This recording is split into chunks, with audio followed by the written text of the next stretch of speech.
Happy April Fool's Day, everyone. It's a clown of an election, and I'm very much looking forward to chatting to you about where the election is at. The firing gun was fired on Friday. Anthony Albanese basically trying to steal all the oxygen out of the room after Peter Dutton's budget reply. And today I've got a very special guest who's come from Victoria. It is Geoff Shaw, former Member of Parliament. Geoff, welcome to the show. Thanks, Joel. Thanks for having me on again. So, Geoff, a lot of people may have seen you on episode 10 or 11, I do believe, of the Ark podcast. And it was a really fascinating discussion because you brought your Dan Andrews Unmasked book and you went to the length of basically detailing how Dan Andrews is destroying the state of Victoria, how he destroyed the Victorian government, not only while he governed, but the debt lingering even to today. And I really want to get into that. I also want to get into the fact that the election is on right now, where you see things going. But also, it won't be that far away until we have a Victorian state election in November next year. And I very much intend on being a big player in trying to bring those freedom parties together and being a bit of a traffic controller to make sure they don't kill each other. Yes.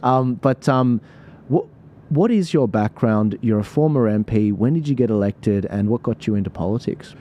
Joel, I got elected in 2010. Before that, I was an accountant, had my own accountancy and financial planning practice in a place called Frankston, which is about an hour south of Melbourne. It's a beautiful spot on the Port Phillip Bay. So I did that for near 20 years, my own practice. 17 years. 17 years.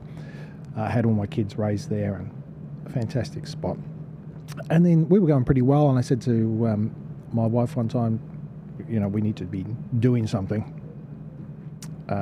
We weren't speaking politics much before, and I thought, no, I think I can use my business acumen in this state of Victoria when back then I thought the debt was bad. Yeah. So I lined up with conservative principles, so I joined the Liberal Party, and then was elected. Put my hand up to be a candidate. That's why I went in. Won on first preferences, which was great. First round. Was this the lower house or the upper house? I was in the lower house. Right. But this is for the candidacy to be the elected candidate. Yeah. So I won on first round. Pre-selection. Pre-selection. Yeah. With three other candidates. There's four of us all together. So it was good, campaigned really well, I thought. I mean, I loved the area, I knew lots of people. I played football there, my business was there, I went to school there, I went to Monash University there, so everything was around. I lived there, of course. So it was a real joy to be able to do that. And then we won the election, the Liberal Party, for the first time that century, which we've only had it for, Liberal Party only had it for 4 years this century, which is quite amazing. Impressive, yeah. And look, for the most part, I enjoyed my time there. There was a whole lot of news reports and a whole lot of people against me because I went independent then. But it was okay. I needed to stand up for certain things I believed in that the Premier at the time didn't believe in. And I thought we were going down a wrong direction, and it proved to be right. We did go completely wrong direction, and we were one-term government. You've spent, 15 years, in the political sphere, at least since you were elected, with an accounting background as well. Correct me if I'm wrong. I hear that you're quite good in the trust area, understanding trusts and the governance around that. Is that correct? Well, I think that's one of my expertise. Right. I think that's one of my. Yeah. I'd say yes. Sure. So forensically, and this is what really drew my attention to the book. You're phenomenal in economics. You're phenomenal in accounting, and you can pick up on a budget. You're literally the perfect guy to have on a budget night, going through the paper and being like, well, look, on page 884 out of 800 pages, they've dug this deep in there and they're not bringing it to your attention. I think that level of forensic analysis is really important. I don't know if you've ever seen budget night before, and it's a bit of a parade, and they bring in these big, thick volume budget papers and summaries and whatever else. And it's very funny. I mean, in the lower house, there was 88 of us in the lower house. And it's very funny seeing these people. There's only 3 accountants in the whole out of the 88. And they're going through it. These union delegates are all going through it. And I'm thinking, you guys won't, I'm not trying to be rude here, but you really won't know what's going on. Yeah. At least I admit it. Like, these are guys like, it's quite funny, and they're thinking, this is awesome. And I'm thinking, you guys don't even know what you're reading. Yeah, yeah. Now, admittedly, I didn't go through the whole 800 pages either. Sure. I'm more of an executive summary guy, and if I want detail, I'll go get the detail. But even just reading all that, the parts I did, and seeing these other guys who I knew had no idea about it,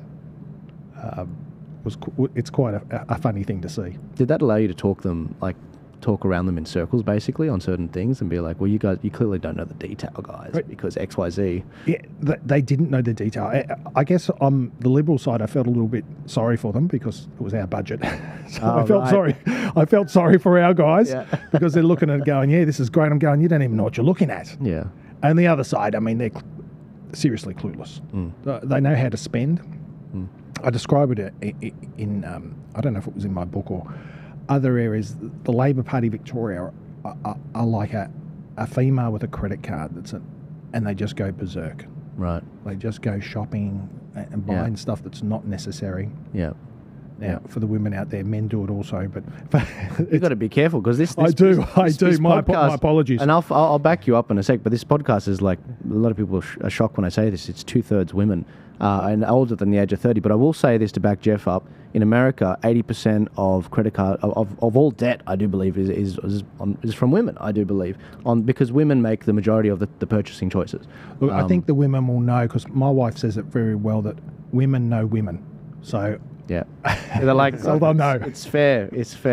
And God bless them. But sorry, why were we bringing? I forgot why that came the debt. They're looking at the budget papers. Yeah. And for my side, I felt sorry because they're looking at it thinking that they're quite intelligent looking at it, but seriously had no idea. Yeah, and me too. And I've said that. But I said in the last podcast. It's one of the areas I need to develop my. But that's the point. You have people around you to help advise you on. Well, that's right. I mean, you've got thick volumes. How are you going to? It's not like this book. No. Where it's a very easy read. It's based on, grade 9 sort of English, a bit like the Herald Sun. Designs it to that level. Has to be. Yeah. I didn't do it Fin Review or biblical style or anything like that. It was grade 9 Herald Sun. Picks up most of the population. I remarked in the last podcast, I said I'd probably have a better understanding of economics versus all these guys all these ministers in front benches if I just read this book. And you said, yeah, absolutely. Yeah. That level of acumen just doesn't exist anymore. I mean, I think it was John Anderson, former Deputy Prime Minister, he remarked that no longer do we have people going into politics with their area of expertise coming into reform that industry. So like, immigration officer or a police officer coming in to target that portfolio, or an accountant to target the budget, or instead we get these. They're all lawyers, they're all serial politicians, they're all union guys that have actually, and even the union guys, they're not from the industry. Yeah. They are from sucking on the teat of these unions. Yeah, that's right. And it's not like, oh yeah, this guy ran a bricklaying company for 30 years. He understands the industry. It's like, no, that's not what he used to be. Yeah. Is that the situation in Victoria? Because unions are a big deal down there. Certainly on the Labor side, absolutely. I think every one of them was a union member. On our side, to be fair, the first treasurer in the government, that Ted Bailey's government, was a guy called Kim Wells, who was an accountant, which I highlighted when I was speaking, that we had a minister that was a former teacher, which is education minister that was a teacher, an accountant that was the treasurer. So two made for positions from their past experience, which I thought was tremendous as far as that's concerned, because you didn't see that on the other side. One, because they weren't from that, like you said, that lawyers or union delegates. Education, public service, that they're not designed for that portfolio. So it's amazing when you see a treasurer like Tim Pallas down there. What is exactly you going to do? Well, he's going to spend, and that's exactly what he did. It's easier to spend. It's easy to get that credit card, wave it around, and spend on what you want. Can I ask, what's going on with the CFMEU union? I mean, from an outsider's perspective, it's all a bit confusing. Yeah, it tends to be, but it was well known in Victoria that the CFMEU are not good guys. They're not good guys at all. I've had no dealings with them personally, but just when you see their attitudes, when you hear the Labor guys talking about the CFMEU, and I think if I don't know anything and my opposition is favourable towards them, then I look at it going, I'm probably not going to be too favourable towards them. Yeah. But they've proved that. I mean, good on them for writing contracts for their employees, where employees are getting hundreds of thousands of dollars. Just on one point, my brother-in-law, he gets $180,000 a year for flicking signs. Oh, wow. Now, I heard that in the newspaper. He actually told me that's what he got. Oh, wow, that's incredible. I should go flick signs for a little while. But my goodness. Yeah. So if he's getting that, what are the other guys getting? We were talking about that yesterday. Oh, is that right? Well, now you know. I know someone personally. Yeah, literally. Who told me that. We were saying 200 plus, weren't we, Rami? Yeah. And we were saying a lot of the girls in Sydney. I was like, why is it they often end up being OnlyFans girls, the girls that are flicking these signs? It's just, it reminded me, like, well, look, it's probably just in Western Sydney. But no, I was going to say with the CFMU, so they've just been basically under audit, I guess, under administration or forced administration from the federal government, trying to wrap it up. From an outsider's perspective, I've never liked unions in terms of the construction ones. They obviously played an important role in the past with different work standards 100 years ago, but now it's like it's a beast unto itself. I remember my dad used to talk about the construction unions, and you know, they'd kick them off the sites because they were just like, get out of here, this is not your site, you know, trying to force us to pay these union dues when we don't owe you anything. And so he didn't have a very favourable view of them. And so from an outsider's perspective, especially in Victoria, I see them as very thuggish. Yes. And on top of that, I see what's going on at a federal level. It's almost like Labor's gotten elected on this beast of a thing, and now it's like the revolution eats its own first, the ones that got them there. Am I dead wrong on that, or is that... Well, in Victoria, the Labor Party and unions are very, very close. They're linked. They cannot be separated. They just cannot be. If they have a tiff, they're never going to vote Conservative. Yeah. So they might have these arguments and whatever else. Jacinta Ella hasn't come out strong against the union. She may have a couple of times, minimal, but nothing. It seems like business as usual, Joel, for the unions. Let's pivot to housing. There was a question put to the Prime Minister on day one of the election. A guy that's interviewed me actually before. It's called What's News. I forgot his name. Sorry, mate. But he basically was it James? I think it's James. Yeah. Well, if people want to find him on Twitter, it's What's News on Twitter, and he ended up asking the Prime Minister a perfectly legitimate question. He said, hey, what about the 1.8 million immigrants that are coming to the country? I can't afford a home. What are young people to do? Guy basically gets almost crash-tackled out of the room. A young, upcoming journalist can't ask a legitimate question. I mean, I wonder if they would have tackled me if I did it in a suit like this. They'd be like, we can't. The suit, if I was to give him one lesson, I'd say, wear a suit next time, mate. I reckon you can get away with more. I mean... I disagree. I think even if you wear a suit, if you have a media badge on you and a camera, they'll still kick you out. Yeah. It worked for me at protests, though. I mean, the police handed me mics when I had a suit on. That's because they were underpowered, I think. We won't get into that. Some people think I'm a part of the bikies, which is why they leave me alone. They're like, Arab guy in a suit talking politics. He must be a part of the bike. Sorry, we're getting off the... Sorry, just that book is glowing a lot in the Oh, it is it? What do you want me to do? Yeah, maybe that way. Yeah. Well, it's glowing too, isn't it? Yeah. That's all right. It's not glowing too much. Yeah, that's fine. Why is it glowing?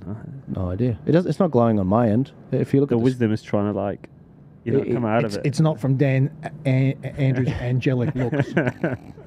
Yeah. I will send you the devil comes as an angel of light. That's true. That is true. Is that better? That's awesome. That's good. I was going to say, day one, Prime Minister comes out and he's basically gets asked this question by this journalist. A lot of people up and coming, they're in their 20s or in their 30s. Can't afford a home. My family's been here since the first fleet, some of them said to me the other week. And they said, can't afford a home, 1.8 million people coming in. You are probably one of the best people to ask this question to, especially in Victoria. Both on the supply side, I'd love to cover with you, but also on the demand side, what is the situation and what is really making it difficult for homeowners to purchase their first home? Well, it's certainly the cost. And what makes up those costs? I mean, we hear a lot about affordable housing. I mean, what does that mean when the government sets legislation that every new build needs to have a water tank? In Victoria, we have this bushfire code which covers nearly every house new build in Victoria, where you have to have like double glazed glass. That adds to the cost of items. So just that of course, if you're doing units on a block more than 2, on a block of land, you have to have Aboriginal heritage overlay check. Oh. To see, now there's a cost to that, to see if there was any, I don't know, pyramids or or anything of like, besides like leftover mussel shells. Yeah. Was there anything there that was left? Yeah. And that's what I would have done in my next term. I would have called the Aboriginal minister and said, can you show us the artefacts that are left? Because in Victoria, we do not know what these artefacts, I don't know, in Australia they know what the artefacts are. That apparently means the whole of Australia has to have Aboriginal heritage overlay plus bushfire overlay. So you've got all these policies that are increasing the cost. And then Dan Andrews comes along and decides, I'm going to close the timber industry in Victoria. And you go, wow, okay, so that's building up costs as well, because you've got to ship it from somewhere. It's coming from somewhere. The state of Victoria is 26% of it is state or national parks. That's enormous. 26%. Yeah. Wow. That's enormous. And yet they've closed, and the timber industry, it's in that book as well. The timber industry had less than 1% of that area. I think it was 0.04% that they could touch of that 26%. Right. And he closed it down. Is that like to do with the blue gums trees, especially out west? I think it was just to do with his whole policy around his climate and green agenda. Right. With the blue gums, I was in Western Victoria. I used to date a farm girl from Western Victoria, lovely family. They crazy house. Their house was built out of a boat. Wow. It was deconstructed on the shore, and then they carried it. It's a really old heritage home, and it was carried inland, past Mount Gambier, and they built the house literally from the timber on the boat. That's like, how did you do that? The boat stuff was bowed. Yeah. But anyway, so they got a lot of timber out that way. They do. A lot of pine tree growing. They used to have like, Timber Corp used to be out there more than 10, 15 years ago. Went bust, but all those trees are still there. What they remarked to me when I was in that area, this is really when, 2018, 2019, I fell in love with Victoria before it went to crap. But basically, I was out there and they were complaining that all these blue gums, they're no longer going to be processed there. They're basically sent to China, then sent back as furniture. Is that? I think there's a value add thing there that because we're not manufacturing necessarily in Victoria, it's got to go somewhere, just like the coal went somewhere. Of course, yeah, of course. And there's other costs associated as well. Dan Andrews, I don't know if you heard that up here, but he made a policy that no new house is allowed to have connection to gas. Yes, I heard that one. That one's shocking. Very incredible. So that's an ongoing cost, not just on the upfront. Yeah. But it's also an ongoing into the future. Well, that's right, because you in. These energies, these resources are used to produce things like steel that used to go into homes and all sorts of things that within your household. So the costs are absolutely ridiculous. Another one that I think is very important that is sometimes over-missed is, so resources are being sucked out by Dan Andrews and Victorian government closing industries, so the timber industry, for example. But they also, because they've got this so-called big build, they're sucking resources of human resources out of the private sector. Because who would work for, I don't know, $80,000 a year in the private sector when they can go and flick signs for $180,000 a year? Yeah, inflated. It's inflated. So they're ripping those resources out. So therefore, all these guys and girls over here are getting large money in the public service or in the big build. That demands also, they're going, oh, well, I've got more money now. I can buy that house with not much of an issue. So that's putting pressure on as well. Yes. So that's on the, that's what I think's happening. And I think it's a chain of events. It's not. I don't think you can point to one thing and say that it's government's fault or it's this fault. You can probably say it's government's fault. Majority of it will, because they don't have to make the rules that they make and make things so hard. So even at a local level where it takes so long to get planning through, I mean, why is that? It probably happens up here as well. It can take over a year to get planning approval. This is really interesting because you've raised some things that I didn't even think of with the, again, like I didn't even think, I'm from construction and I had the great benefit, experience-wise, to be on the grunt work side of the industry, property development, where we'd tender for jobs, we'd have to price the whole job before we won it. Yeah. So I had to literally go through every trade on the whole project, get a price from 3 quotations. So the time that I did it was mid-2019 to mid-2020. And obviously it got worse even after that, but I saw the real change at one of the most radical times to our supply chains. And it's like, yeah, look, we don't make most things here, but we did make some things. And the shortages in a lot of the electricals, like when you're charging $20 in mid-2019 per light fitting and you have like 10,000 light fittings in a building, and then that goes to 50, a lot of these contractors, and this is happening to everything, no wonder we can't build. Yeah. So you can't, you know, you got the doubling and tripling of some construction costs, but you get locked into these contracts. It's not inflation proof or supply proof in many ways. There's not enough fat to cover that. And then you get hit with a pandemic, a black swan event. That's why we have 2,800 construction companies have gone under. Yeah. In 2023, 2024. Wow. Just 2023, 2024. So the company I worked for, they went under. That's Australia-wide? That's Australia-wide. So in Sydney, the company I worked for, they were the slimmest of the slim in terms of medium construction. Yeah. You know, they did about anywhere from 10 units to 300. And the guy was from a construction family. He was the second generation Aussie, Middle Eastern background, does everything by the book, on the cutting edge of innovation, and he went under. And when I saw him go under, knowing his operation that I knew, because I was one of the early ones that got laid off, I was like, oh no, this is not good. So we've got a massive supply problem, as you've touched on with these points. But then going to the immigration problem, New South Wales, Victoria, 40% of our states, respectively, are first generation Aussie. Yeah. We are being, it's an invasion, like it's a flood. Yeah, it is. What's your thoughts on that? It's bad. My thoughts is you need to slow down. Yeah. You need to slow down. So I'm fifth generation Australian. Yeah. Wow, that's something to be proud of. Yeah, it is. So I tell people I'm Indigenous. Yeah. You know, when the vote came around, I'm Indigenous. Why am I catching Jetstar and they give me a welcome to my country? It's like just enough. But and the Sky Bus, you guys get a double whammy. We don't get it on the trains here, so that's good. That's good. So yeah, I think things need to slow down. Yeah, I think you need to look after.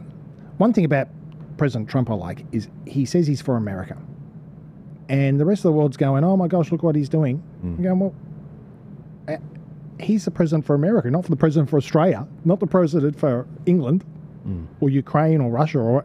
He's a president for Americans, and he thinks this way is good for America. Yeah, we need to be looking what's good for Australia, not just be signing up to all these international Paris Accords and increase immigration. So I would just like to say, slow it down, like dramatically slow it down. What do you think is a reasonable level? I don't know. It's really hard. Some people have said, look back to the 60s, 70s rates, 50 to 100K or so. It's hard to say because I want to make sure Australia is a compassionate society as well. But I don't think, like John Howard said before, we shouldn't just open our door to anyone. Like, you don't let anyone into, like, this studio. No, not at all. Not at all. You don't let anyone into your home. There's got to be some reasonable thoughts on who you let in. And I think that's what we need to do as well. I'd like to see it not just slowed down, but I would like to see it reduced until we see what's going on. I mean, if we're whinging about housing and cost of living and we can't afford homes and because there's no homes to even rent, supposedly, then there's one avenue, cut the demand down. Cut the demand down. So that's what I would like to see, because I see governments make that. We see it all time and time again. They make a problem and then they come up with a grand solution like, we're going to build 200,000 homes in 5 years or whatever the ridiculous figure was. Yeah. Which will be forgotten because it'll never happen. Yeah. So I think the demand of immigration needs to slow down. We just need to look after ourselves all the time, but particularly at this particular time. It was a pretty powerful moment when Dutton, during the budget speech, he said, not one home has been built, Mr. Albanese, not one. You pledged this amount, not one's been built. Yeah. And I thought that was a very powerful moment. But again, he didn't get any airtime because Albo pulled, the trigger on the gun. Well, it's interesting that they do that because Dan Andrews did that a lot during lockdown. He was 200 plus days, daily sermons of dread he was giving us. And on, it's 5-year anniversary actually. The lockdown happened 5 years ago. Oh, today? Actually, it was 31st of March. I call it Dan's Day, April the 1st. Yeah. I mean, imagine if he actually did it on April the 1st. He did it the day before, but imagine if he did it April the 1st. Yeah, well, I think that's fitting. I think it is. So I call it Dan's Day anyway. Yeah. He said on that day, 31st of March, 5 years ago, there's going to be 1,300 ICU beds. We're going to get 1,300. 4,000 ICU beds costing 1.3 billion. Oh my God. 4,000 ICU beds costing 1.3 billion because of this scary virus that was coming to destroy us all. Interesting, no one's brought that up since. I wouldn't have thought that $1. There's certainly not 4,000 ICU beds that have come. So I think politicians can make these promises or throw out thoughts, which we take as they're going to do it because it sounds good or it sounds you're solving a problem that you created, by the way, and that you could solve differently instead of using more money of taxpayers' money. They do that and then expect people to forget because we go on. And the only people they're going to remember is put it in a book, put it on podcasts, put it in writing on the record. This is what not relying on our memories. Yeah. I mean, 5 years is 5 years. We go, it's 5 years. Wow. We forget. We do. And life goes on. Do you worry about that? Because, I mean, there's people in my family, mother, husband, both working, 3 kids, all below the age of 5. They've got no time to look into this, but they're all voting members of the public. I mean, do you worry about that? That's the big problem. The government's sort of snookered us time-wise. I think people may use that excuse, but you need discernment. You need discernment. I mean, you don't have to sit down and read an encyclopedia. You don't have to read Hansard in every word that's coming from the politician's mouth. In fact, I would recommend not do that. But you need discernment. I think that's what's lacking. Yeah. A friend of mine said that, and you would have heard this before, I would imagine, that as information increases, knowledge halves and wisdom halves again. And I reckon it's more so because we've got so much information, Joel, haven't we? I mean, here we are today doing a sit down, and there's information here. Yeah. The knowledge will decrease and wisdom will decrease. We need more wisdom. We need more discernment on what's being said. And we saw how, just in the last 5 years, how much discernment was lacking through the population. It's interesting because we're with the revolution of online media and everything that's been going on with the US election and how it was influential in that election, and the online space is the growing space. It's the new kid on the block per se. It's been interesting watching the changing dynamic in Australia. There's an ABC journalist. He's currently he works for ABC Radio, and they're slightly more right wing than the general ABC, so they're all right. They're doing a piece on how alternative media is influencing the election, and one of the interesting things I've been paying attention to is some of the left wing figures and some of the right wing figures, and how our audiences engage with each one. And it's like there's an inbuilt outsourcing of people's vote. They're like, you know what, I'm going to subscribe to Friendly Geordies, I'm going to subscribe to Joel, or I'm going to subscribe to Punters Politics. And whoever they say I should vote for, I've been watching their content for a couple of years now, I trust them, I'm going to vote for. It's a laziness. Yeah, it's very much a mental laziness, isn't it? Yeah. And I don't want slaves, I don't want control, I want people to make their mind up on their own. But I see how people are falling into that. We want free thinkers. That's how you protect yourself from a government that's, Yeah. Otherwise Joel could be the tyrant one day, or Friendly Geordies could be the tyrant. Yeah. And so I'm like, how do you get past this? Because voter education's very difficult, as you'd know. It is. Yeah. Because we are sort of a two-party country. I mean, United Australia Party tried to get in there, failed miserably. but we're really two parties. I'll include the Nats with the Liberal Party. Yeah. And the Greens are really, everything goes to Labor anyway. Yeah, sidekick. Yeah, so I'll just keep it as two parties. Sure. And to break that, even we had an impetus 5 years ago, 3 to 5 years ago, to change things, and we chose not to as a population. We still kept to Dan Andrews, or we kept to Liberal Labor. That was the way we went. Yeah, you know what's funny about the Australian situation? We're the only country in the world with preferential voting, basically. I mean, there's an island nation and there's a couple US states that do preferential voting.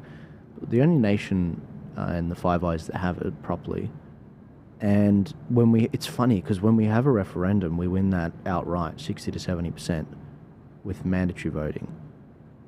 But when it comes to an election, there's so much inefficiencies with preferential voting, it always leans left. Yeah. And I've been scratching my head and I'm like, obviously what needs to happen is a reformation of the Liberals, and these minor parties on the right, all 9 of them, need to combine their efforts to form one unity ticket like the Greens do. They need to have their fights in-house, pick a person with the... Yep. And then go from there. Yeah, well, we tried that last election, didn't we? And we tried that in Victoria anyway, and ego's got in the way, I thought. Divide and conquer. Well, I don't think the person that can do it is in the minor parties. I think the problem is like, well, of course you'd say that. You're in the Libertarian Party or the One Nation Party. Of course you'd say that. Yeah. You need that, outside. I've been floating an idea. I floated it with David Flint the other day. I said, how about this? How about, I chair something in every state after this election, 60 days after this election. Depending on how many votes you get, you send a certain amount of delegates. Your delegates can only be the people that ran as candidates in the election. So if One Nation gets 40% of the vote, they can send 40% of the people that come to this thing. So we have 100 people in New South Wales. They all come, vote. They all got a combined vote of 15% in the state, all these freedom parties. And we vote on a way to conduct a primary election the next time around so that they get out of each other's way. Yeah.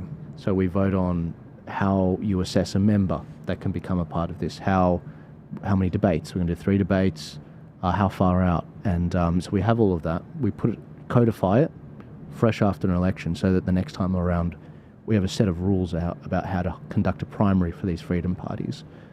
I feel like if we do that, that'll be a natural traffic controller so that they can get out of each other's way. Because I'm seeing it in real time right now. I'm the only one that's talking to all the parties. And you've got some seats where they're running like 5 freedom parties, and then you've got other seats where they're running no one, and it's like a 70% no voting seat. Yeah. And I'm like, guys, if you only saw the train crash I'm seeing right now. Yeah. And the inefficiencies, I mean, people are shocked when I say this, but with One Nation and the UAP, about 40% of their votes flow to Labor, sometimes more. Whereas with the Greens, as you know, it's 95% flow to Labor. Yeah. So they've got that efficiency. And I look at that and I'm like, guys, something's got to change. Yeah. And in a country that voted the way it voted in the referendum for the voice, this is the reason why we can't get where we need to go. Yeah. I mean, that's good. See, you're an ideas guy, and you're that sort of, what is it, the mortar for those brickheads out there. Yeah. You're bringing them all together. Right. Just trying to use an analogy. No, I like it. I was going to say a man after my own heart. That's it. Did you get that, Rami? Did you get that, mate? Yeah, the freedom preference whisperer. Yeah, that's right. That's what it will come down to. Yeah, I think so. And really, it's just talking to those groups and making them see sense. I think. And I think there's a number of people that will see it, but then there's egos that get in the way. Like UAP decided they wanted, in Victoria, wanted to do everything in Queensland. Well, it doesn't work. It doesn't work. And the more ego there is, the less popular they become over time. Yeah, unfortunately in Victoria, the UAP wasn't really. I mean, obviously the Freedom Parties, a lot of them like it, but the others do not want to know anything about it, and it's very disappointing. It didn't need to be that way. What's disheartening about this, because I talk to former candidates all the time as well, is and you know this, Geoff, is the amount of candidates from all freedom parties that end up getting burnt after the election. Either their costs aren't covered or they don't end up being contacted for 3 or 4 years until the next election comes around. And it's just this, even if they got a member of parliament elected, it's this like disgusting, almost like a hired hooker sort of discarding of these candidates. So the idea of this council of candidates or whatever I'm putting forward is 60 days after the election to meet.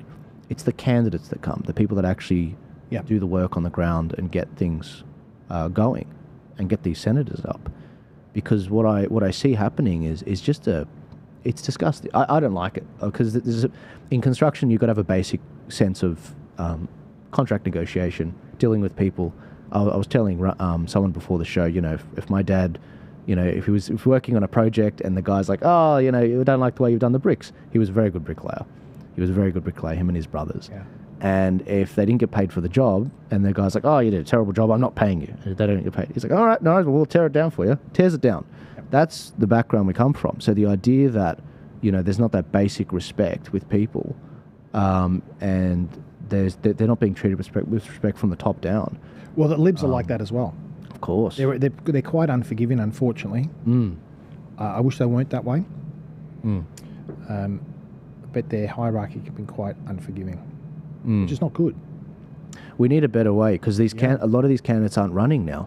So there's actually a level of disillusionment that it's like we actually have a massive morale problem.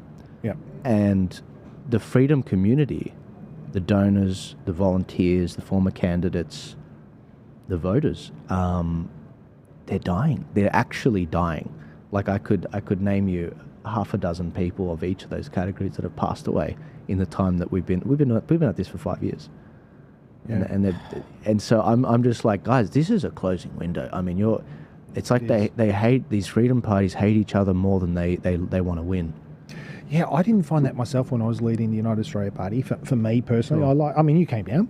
Yeah. I liked Aidan from. Oh yeah, he was great. He was terrific. He's a mayor of one of the places down Victoria now. Marvellous guy, One Nation, marvellous. They were family first that were there for a little. Great. Even the DLP and I thought they were terrific. But I think it was the hierarchy that got a little bit too greedy and thinking they knew what they were going to do. I mean, look, United Australia Party out of the 24 or 5 upper house seats that were in parties, they got 0.8% of the vote. Wow. They came 16th. Yeah. 16th. With that big name, United Australia Party. Didn't have the money because we have limits in Victoria, but we're only doing an upper house campaign. But people were dropped. As a leader, I rang them on a regular basis, the guys that were running, especially the number one on the tickets.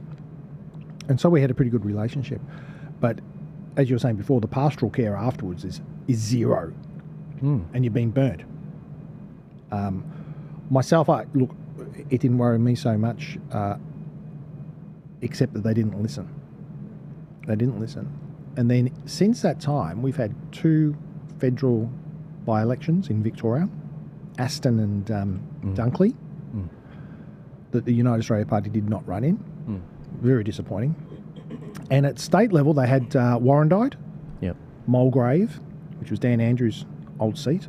They had, and just recently, Paran and Werribee. And Werribee got the Labor lost a lot in Werribee. And Paran was won by Liberals. Labor didn't hold a candidate, and it was formerly held by Greens. So there was 6 opportunities for the UAP to pump things in. Because where else are those voters going, Joel? That voted for the UAP, where they're going to go? They're going to rock up and look for the yellow and black. Yeah. And they're going to go, well, where do I go? Do I go red? Do I go blue? What do I do? So you've lost that loyalty. Was it the Dunkley by-election where, or it might have been another seat? There was a by-election down there where there were 5 freedom parties that ran, and they all got they averaged 5% each. I don't know where that one was. I don't think it was Dunkley. It wasn't. Dunkley's down Frankston way. Yeah, it wasn't Dunkley. It was like one of those. It wasn't Aston. Anyway, the point was, I had a word to these parties and said, guys, you could have been like number 3 or number 2. if you just ran one person and a good ground game. Yeah. Like, I'm pulling my hair out. You know what the problem is, Rami? The upper house in Victoria, it's 8 regions. So it's, you know how in New South Wales with John Ruddick, we needed to get 4.3% of the vote across the whole state. It's 1 electorate for the upper house. In Victoria, it's 8. Oh my God. So forget about it. You can only get 6 up per region or 8 up per region. No, it's because there's only 5 per region. You can only there's get 40 in the upper house. 40. So you can only get 5 up per region. And then what ends up happening is you can't just pick certain regions to run in. You have to, if as a party, in order to run, you have to run in every region. Wow. So they couldn't even carve up the state and be like, oh, One Nation can run where Ricky Lee is, and no one should run against Limbrick in his area. Wow. It's actually quite a complicated deal. And then add a bit of a garnish of ego, you can't get anything done. Yeah. And to make matters worse, you got, obviously the preference whisperer running around with his various clients. Got nothing against what he does. I just disagree with some of the people he's taken on. He sees a gap in the market, and what he's doing, there's nothing illegal about it. No. But I mean, the guy is a professional. I mean, that guy picked them apart like cotton candy. Wow. I mean, seeing if you followed that election, I get shocked when I tell you the preference to some people, they've never heard of him. I'm like, you're meeting one of the greatest political minds in this country. like you have no idea. That guy's mathematics and getting people elected is brilliant. But anyway, so no, Victoria's a unique basket case, and so I really want to see a change in 2026. Yeah. 26, yeah. Yeah, in November next year. And I don't have much faith in the Libs. We do need the Libs to do well. Yeah. But I guess the hope is the balance of power in the upper house with the minor parties, which is possible. Yeah. Yeah, but all the decisions are really made at the lower house. I think you need that leadership at the lower house. I call it the triple, Victoria lost its AAA. It had a AAA rating for quite some time. Dan Andrews came in, destroyed that. I think it's a AA or AA plus, Rami, I'm not sure. But we still have a AAA rating. We still have the legacy of Andrews, Allen, and Albanese. We have a AAA, and they're a disaster. They're a disaster for Victoria. And yet... Sorry, I was going to say, what do you think about the rating system? I mean, what does that say about the rating system? Well, the rating system to keep us at a AA plus is, I'm not too sure. Maybe they don't know the full figures like the rest of Victoria don't know. Yeah. And only when there's going to be a change of government it's obvious, a change of government, they'll say, it's worse than what we thought. And it probably will be. Because nearly everything that Labor's done on big projects, and this goes back just in my time, prior to me coming in 2010, major projects, whether that be things like technology, things like Health Smart, or like MyKey, which is our, what's your transport system up here? Opal card, yeah. All over budget in time and money. Everything. The desal plant, on a false premise that it was never going to rain again. One of the Labor people in Parliament said, it's never going to rain again. I mean... Conspiracy hat. Get this give him a tinfoil hat for Christmas. It was a female. Him. Oh my gosh. Well, it wouldn't matter. The males were probably saying the same things, but that one stood out to me. I thought, that is incredible. Yeah. And even that was Melbourne Water users pay for that. Yes. Even though water's not being used, it's in there, built into their bill. Every bill they get. Let's talk about the governance there in the public service. I mean, the idea that Jeff Kennett was able to stare down the public service and say, well, look, I'm making these cuts. I really don't care that there's this many people that are marching on me, because today 4 million Melbourners, I think he said, are at work. Yeah, that's right. Yeah, they're not protesting. Yeah. Where is that strength? Well, the strength is in the opposite way. So Andrews and Allen have no problem spending that money. They've got a strength in spending the money. It's very noble of them. Very. But there's no strength on cutbacks. But you did see the cutbacks during lockdown. They cut down small businesses. They cut down school children. Yeah. But they never cut down their union mates. Yeah. Or other essential workers. That word essential. Do you remember that coming? Non-essential workers and essential workers. Yeah, the sex workers were essential. Absolutely. Churches weren't necessary, but you could have the bottle shops open. Incredible. Sporting clubs closed, bottle shops open. I mean, where does that? Yeah. Small restaurants weren't around to open, but Maggie's and big food chains were able to open. Supermarkets were able to open, but mum and dad's corner shops weren't able to. Can you tell me how you social distance with a hooker? I never did. What, you never social distanced? I was gonna say with the I've lost my train of thought now. Right, Rami. No, I was gonna say just to clarify, I've never been to one of these. Of course, we never question the bishop. He does some filming for the. I'm bishop. glad you clarified that. I was gonna say the bishop would have pulled his ear if that happened. Yes. No, I was gonna say when they said flatten the curve, it was like flatten the economy. And the worst thing with regards to that is Victoria really did cop it. They were shutting down things where there were not even cases registered. Yeah, correct. I mean, in New South Wales, when they closed construction down, there actually wasn't one registered case at a New South Wales construction site. And when Gladys came out and announced that, it's like, it was almost like she'd seen a ghost or been threatened. Yeah. It was like that she understood that she was between a rock and a hard place. I've got to announce a lockdown, but I'm going up against some of the biggest supporters of the Liberals, the property developers.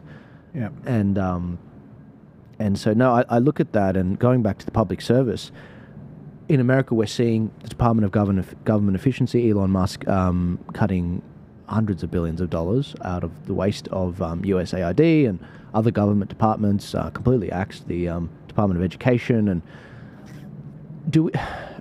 what do you expect to be the pushback from trying to go after some of these similar sort of wastage elements in Australia from the public service? Well, in Victoria, I think we have the largest. I think it's even larger than New South Wales. I'm not 100% certain. I believe so. Yeah. We're almost comparable, right, in terms of economic size. But our debt's way more. Of course. Yeah. It's more than the other states combined. I think all states combined or something. Yeah, a number of states, yeah. Three different states combined. It's probably more now. But when I've been asked that question before, because I'm accounting background. And not only do you look at revenue raising, which is fine, but you look at cost cutting and wastage. And when I was asked with regards to that, I said, look, what I would look at doing just straight away is go across all three levels of government and cut just 10%. Cut 10% of waste, whether that's in the Department of Transport, whether that's in council, wherever that wastage is happening, start looking at 10%. Get your procurement better as well. I mean, one thing in the book we talked about hand sanitizer was getting purchased at $24 or so by some hospitals, where they could get it for $5 somewhere else, or $2 from China directly. Ridiculous. Yeah. Is there a possibility to have some sort of group of people that do the negotiations from both sides, or got to be elected, mate? Got to be elected individuals. I was going to say 10% cut that's roughly the One Nation policy. So One Nation. Oh, is it really? Yeah, we've had a couple of the Senate. You'll love this as an accountant. So they've earmarked $93 billion in the federal budget just to go after. They know what they're going to cut on day one. Yeah. What's the federal budget? Like 1.4 trillion or billion? Sorry. Jesus Christ. No, trillion. Yeah. It has to be trillion. Sorry, it's not billion. Solar alone is like 800 billion. Mate, they give like 1 billion to Ukraine or something crazy, and then they're just like, it's like about 1.4 trillion. It's about the same size as the Russian economy, I think, or something like Texas. It's like the size of the Texas economy, Australia's economy. It's pretty good. I mean, we're 25. That's amazing. We're 25 million people. Texas is more people. How are we in debt? Oh, don't get me started. We're $1 trillion and $1 trillion. It's that credit card, Rami, we were talking about. Yeah. Federal debt. Let's go spend. Federal debt. That's federal debt. Just trillion. We're on track for, but in the... We're crippling ourselves. But in the state, what's the state debt of just Victoria? Was it 300, 400?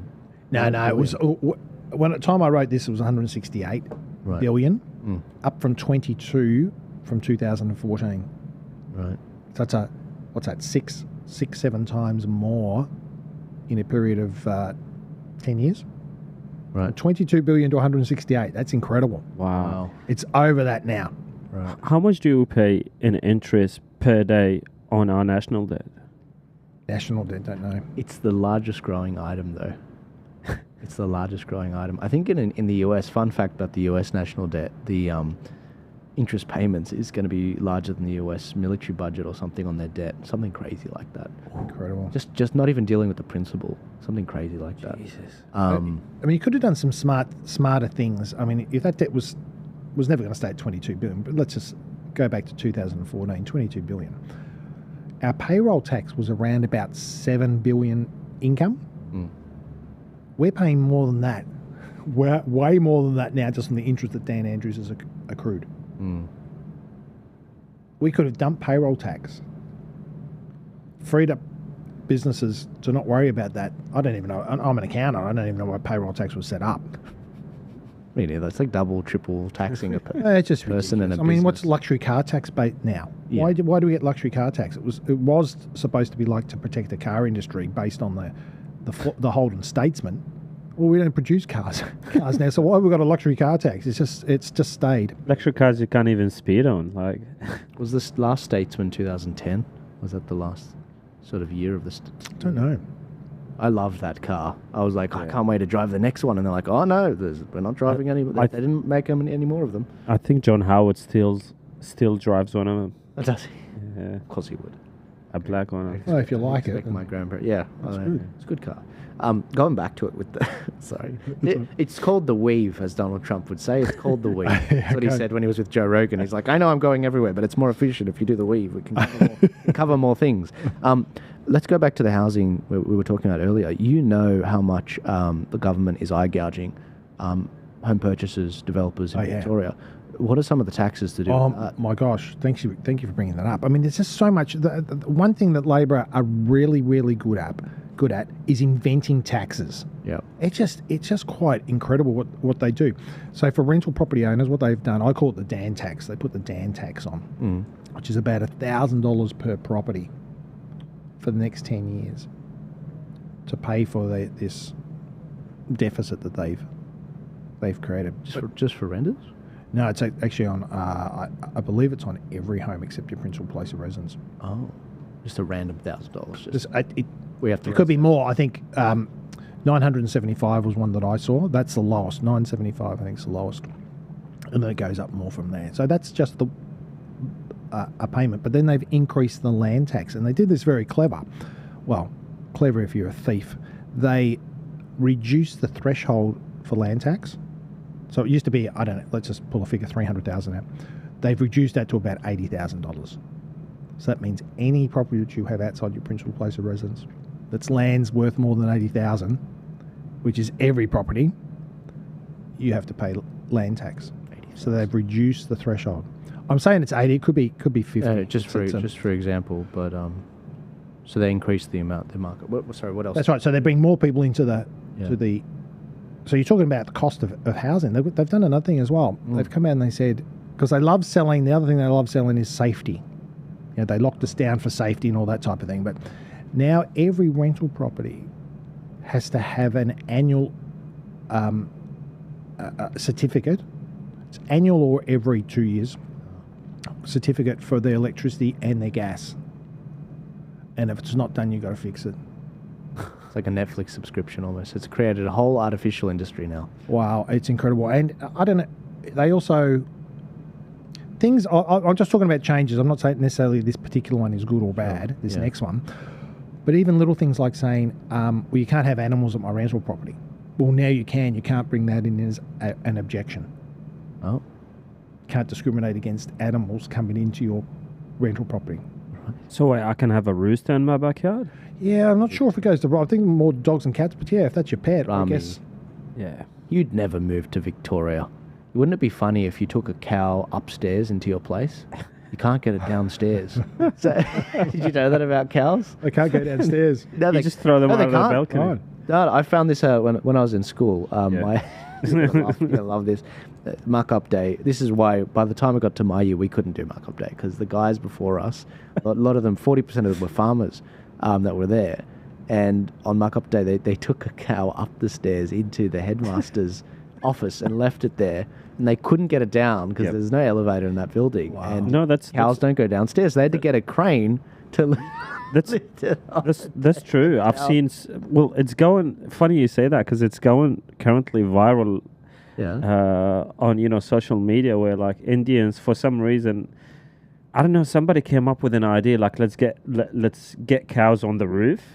Oh, Like no. they don't have a space in the backyard, Right. and all of a sudden they worked out. It's not working out. The cow is not happy up there, and nobody is able to like bring down the cow. So there's all this series of like social media reels everywhere where like there's these Indians who are throwing the cows out of the roof. Oh my! But the cows are sacred. How could they do that? Wow, I've never thought of that. Yeah, they say. I mean, Yeah. they don't eat the cows because they're sacred. Yeah. I mean, throwing them off the roof. They're just throwing them. No Not- ropes, no nothing. Just not push. even padding. Couldn't you put in like a makeshift ramp or something? Do they not go down ramps? I mean, they must. They must Because go they go down down a hills, slight. they They go must. down Yeah, hills. they must go down a slight incline at least. I mean, when they're loading them up and down ships, but it must be like, all right, nothing more than 20 degrees or something. Yeah. Like, I don't know. I'm talking 15 about degree. Yeah, incline. I'm talking about people who have mud houses. Like they wouldn't have They be wouldn't able have to afford known. a crane or something. I wouldn't have known about the cow thing if it wasn't for that muck-up day thing. So if I took a cow up the stairs on the roof for some strange reason, I would have had no way to get it down. They're like 500-kilo beasts. Yeah. We've done the weave again. The weave. You were giving me the taxes with regards to. You were saying gas checks every year. Electricity You were saying checks every year. Animal electricity checks. Animals in the house. Non-discrimination with you can have animals there. Your tenants can also change if they wanted to paint the walls a different colour. They can do that. So you're basically treating it like it's their house. Now they have to return it back to where it was, but they can do. They're entitled to do that. So you go land tax, Dan's tax. These regulations that you need to, electricity and gas regulations. It puts a lot of strain on property owners. In fact, what's happening is people are saying, no, I'm not going to have a rental property anymore. And they're getting rid of it. Was there one about, I don't know if this went through, but they were going to do like an Airbnb tax. Yeah, I'm not sure if that one did get through. Right. It may have. Right. Rami, do you mind checking that on the desktop there? may have. I'd be very curious. Hey, Jamie, can you just check that? Joe Rogan's sidekick guy. Yeah. But the other beautiful one they did is when land gets rezoned. So if you're a farmer Yeah. and your land gets rezoned to, I don't know, commercial or residential, automatically your land is worth more. Yeah. The Labor government want half of that increase now.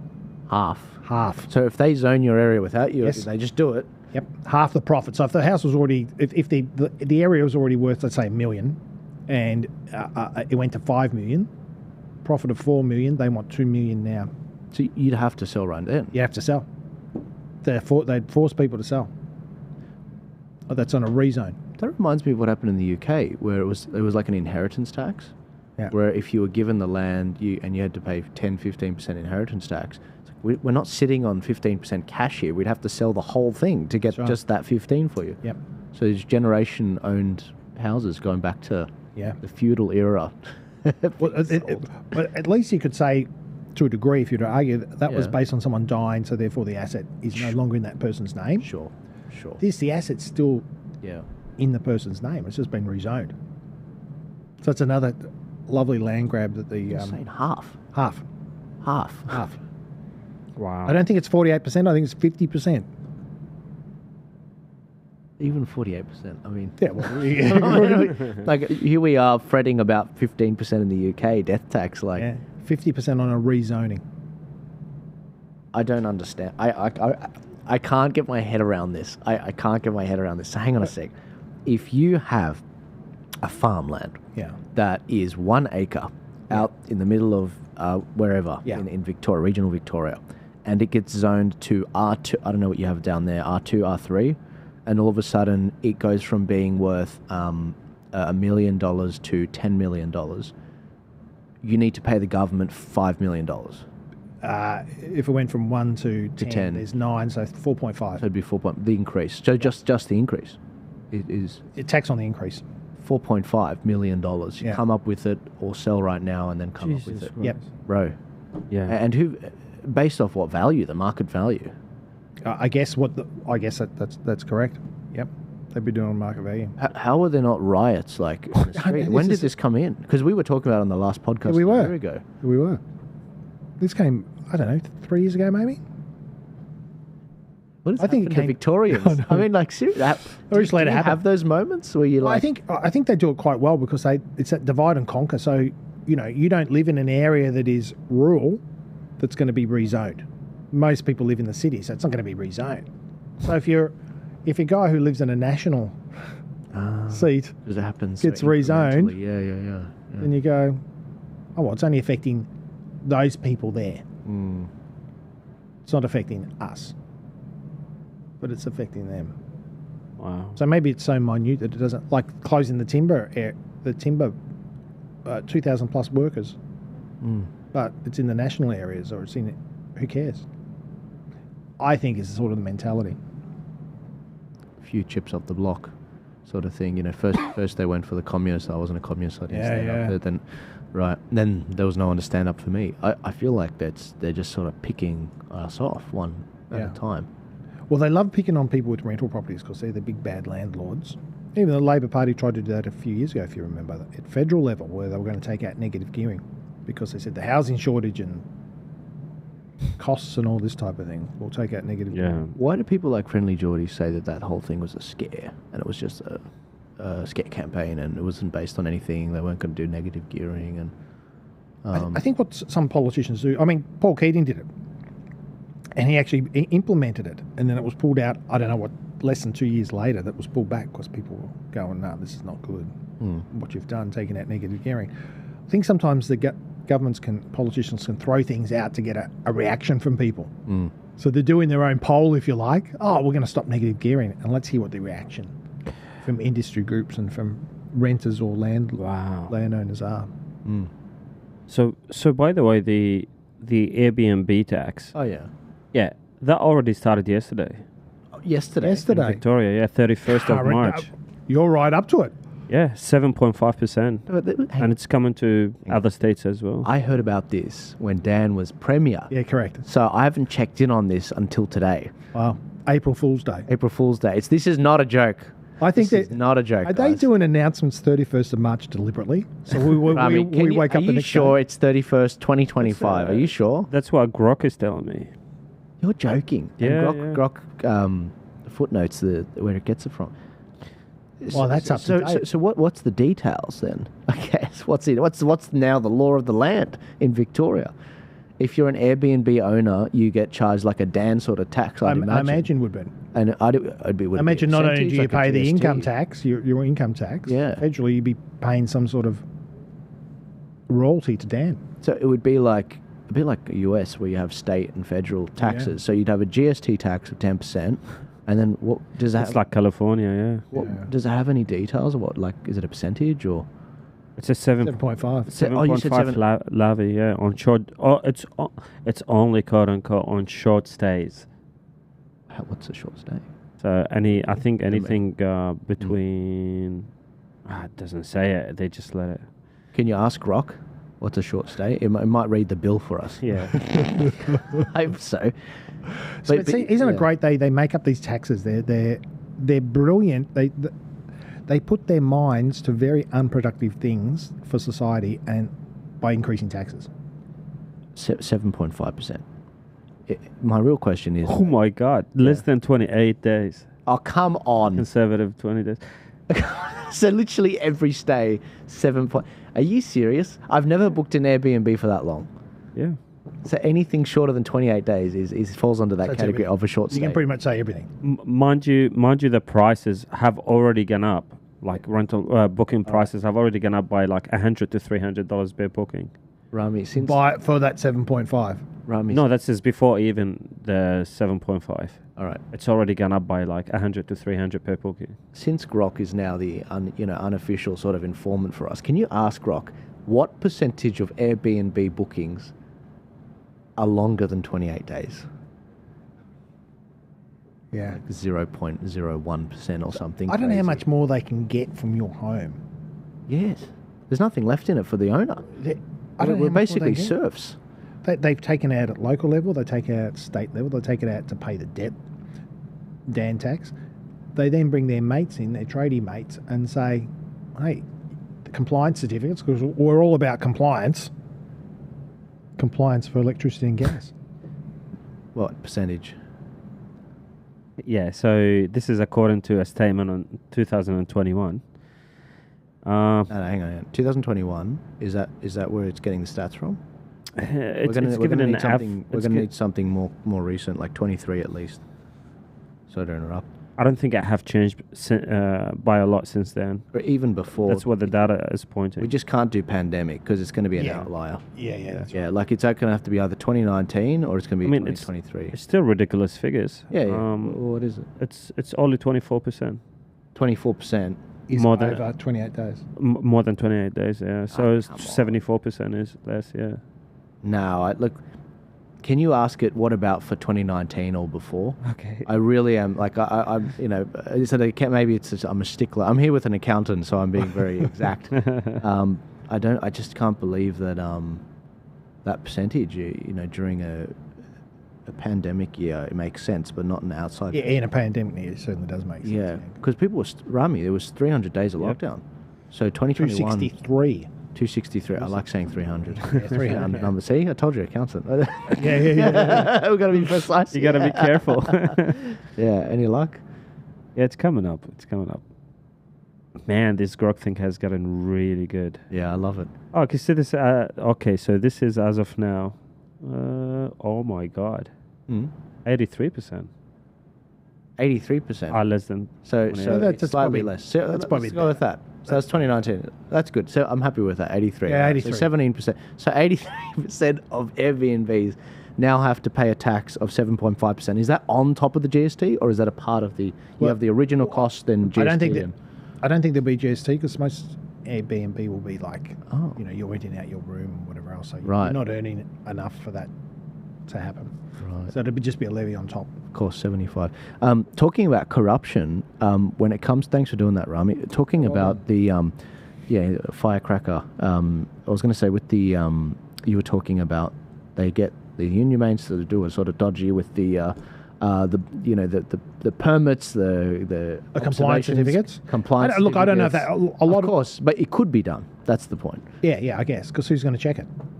Exactly. And then the other element is let's go another layer down of the corruption.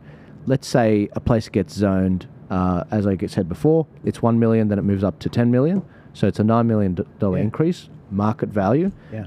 Hey guys, just letting you know, this place is on the cheap. They have to sell. This is their deadline. They're running out of time. I reckon you can get it for 5.5. And basically the owner forced to sell, deadline comes up, they pay the 4.5, they only make $1 million on it. Yep. The guy gets it on the cheap when it's actually worth 10. That's good. I don't know the details of that because we're going to throw it across to Rami to find that one. I think it's called rural land tax or rezoning tax in Victoria. This is the first time I got Rami to fact check. He's done well. He did well. He has done well. It's a natural. Well done. I think it's because Grok's doing all the hard work. See, normally Jamie is the Grok. See, they should change the name of Grok to Jamie. That's what they should do. It's Joe Rogan. That's actually a great idea. I think they should. I think we should petition it. So what do you want me to look up? The rezoning stuff? Victorian rezoning tax. Yeah, I'd be curious. I'd be curious how that works. I haven't got the name right, but it's. If you put that in there, I'm sure it'll come up as a... And I think you're right about the whole voting thing. People they're not concerned about the minority there. Because it's like, no, not my area. That's bad luck, mate. I guess you should have chosen a better area to live in. It's just like, we've been here since the first fleet. Like, for God's sake, chosen a better area. Yeah. Maybe chosen a better state. Yeah. So that's been in effect since 2023. Oh, okay. I was wrong then. I thought it was 3 years ago. So 2 years ago. Maybe passed then and then came into effect 23. It certainly would have been talked about in that period of time. Right. Finding the detail might be difficult in the whole bill. On the whole bill, but the basic outline, there'll be some summary there that's... Yeah, an example. Yeah. I was going to say, were there any other housing taxes that are putting... I think did you tell me the stat last time that this is the amount of cost, the 20% of the whole building of the cost is actually government? No, I didn't, but it wouldn't surprise me with all that, from local government to state. Like I said, just with the silly regulations like having a water tank in your backyard, or another great one that's coming out is in Frankston, at least, they've got 4 bins now 4 bins. 4 bins. You got your green waste. Yeah. You got your cardboard. You've now got a bottle bin, and now your general waste. 4 bins. Confusing to me. I've already lost track. I hear that those things are a huge waste of time. 90% of it ends up in the same place anyway. Absolutely waste of time. And for space for people to put 4 bins in there. Where would you put 4 bins, Rami, in your second story place? What about Throw it out of the balcony like a cow. What about the streets, mate? Imagine you're in a townhouse. Well, you can't even... correct. 4 times like 16. Yeah. Well, now we can't even put the bin outside for more than 24 hours. We have to bring it back because there would be a fine for that. Fine. So Yeah. More revenue raising. So you, Yeah. So for people who are working and maybe they can't make it home that night or they come back tired, if they don't take the bin back home, that's a fine now in Western Sydney. I don't know about the rest of Australia. Well, I don't know what it is with the council where I am, but fine is another word for taxes too. When they fine their people, and I don't have a mobile phone in the car. No, it's in the car, but I don't touch it. $555 fine if you touch it, or if it's on your body. Forget about the fine. What about the demerits? A friend of mine was on the phone, and he was trying to find his. He was near a Rookwood cemetery. Rami would know this cemetery in Sydney. He's trying to find his dad's grave. He gets pinged on the way in because you get lost in the like where the hell is father's grave? You're trying to find it. Yeah. So he's on the way into that place on his phone. Gets pinged. The public holiday was extended to the Thursday, so it should have been like Saturday, Sunday. It was extended from the Thursday to the Monday, 5 days. And he ended up getting 10 demerits, because it's double demerits. 10 out of 13 gone. Bang. Wow. 10 out of 13. Doesn't get back that for like 3 years and 4 months or something. And it's like, how is this better as a society? How is this better?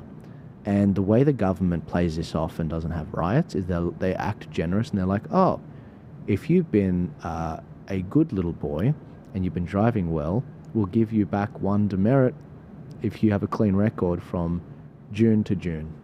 Okay. And they'll give you, so they're showing that they're being generous, but on the other hand, they're taking 10 off something like that. And if they don't ping you honestly, like if you were actually picking up your wallet and there's a mishap, you have to go to court, you got to take time to do it. And the other crazy one, I mean, we really ought to do a horror day in the life of a Sydney-sider. You get pinged on the way home for being too tired. So they have fatigue cameras now. Do they really? They have fatigue cameras. Wow. So you can get pinged for Why fatigue. wasn't Victoria first in that? You know, so we're always My first in shock. that. That's literally. amazing. So let's say that you are a mother. Yeah. You are working, you're a single mother, you got 3 kids, you got to run back home to pick the kids up, you're fatigued, you're tired, camera picks you up, you're fatigued. The other one is they've created the seatbelt camera. So if you're not wearing a seatbelt properly, so let's say that she's well endowed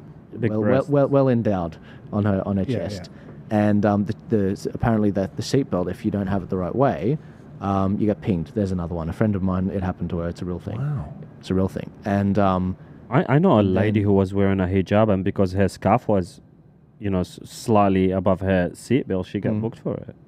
It's a joke. And then you get home, and then you get slapped with a fine for your bin. She was being out too long because you've been too tired to get it out. Like, it's a nightmare. How much control is that? That's control from leaving your work to going home. We ought to write a thorough one and just try and knock out as many taxes as possible.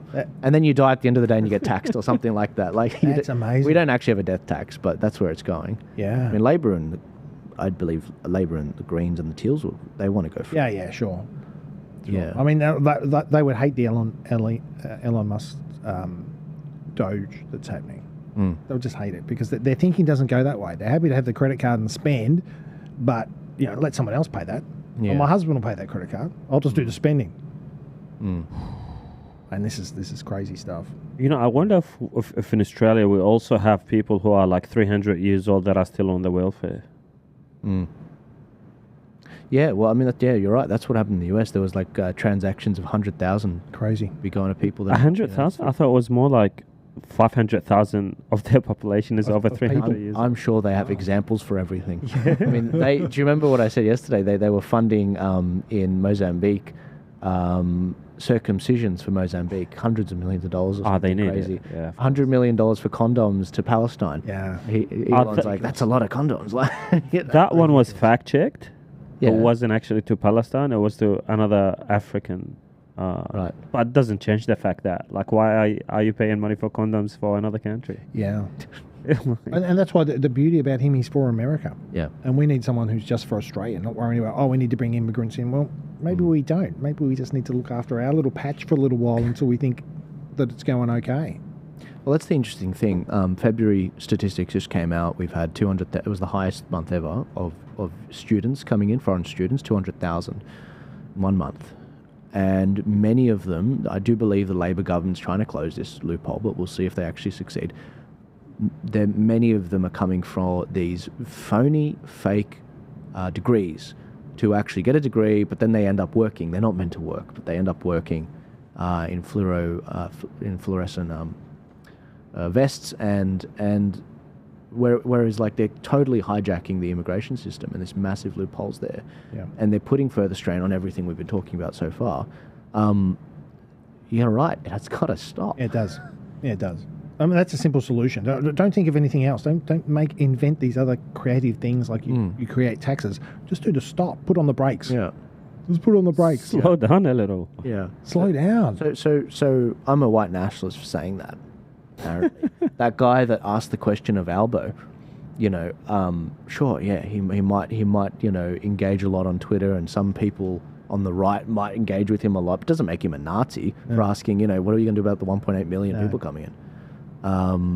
It's disappointing when different. I mean, I've never been called that, but it's disappointing when people are called that, nearly to that where you've shamed them.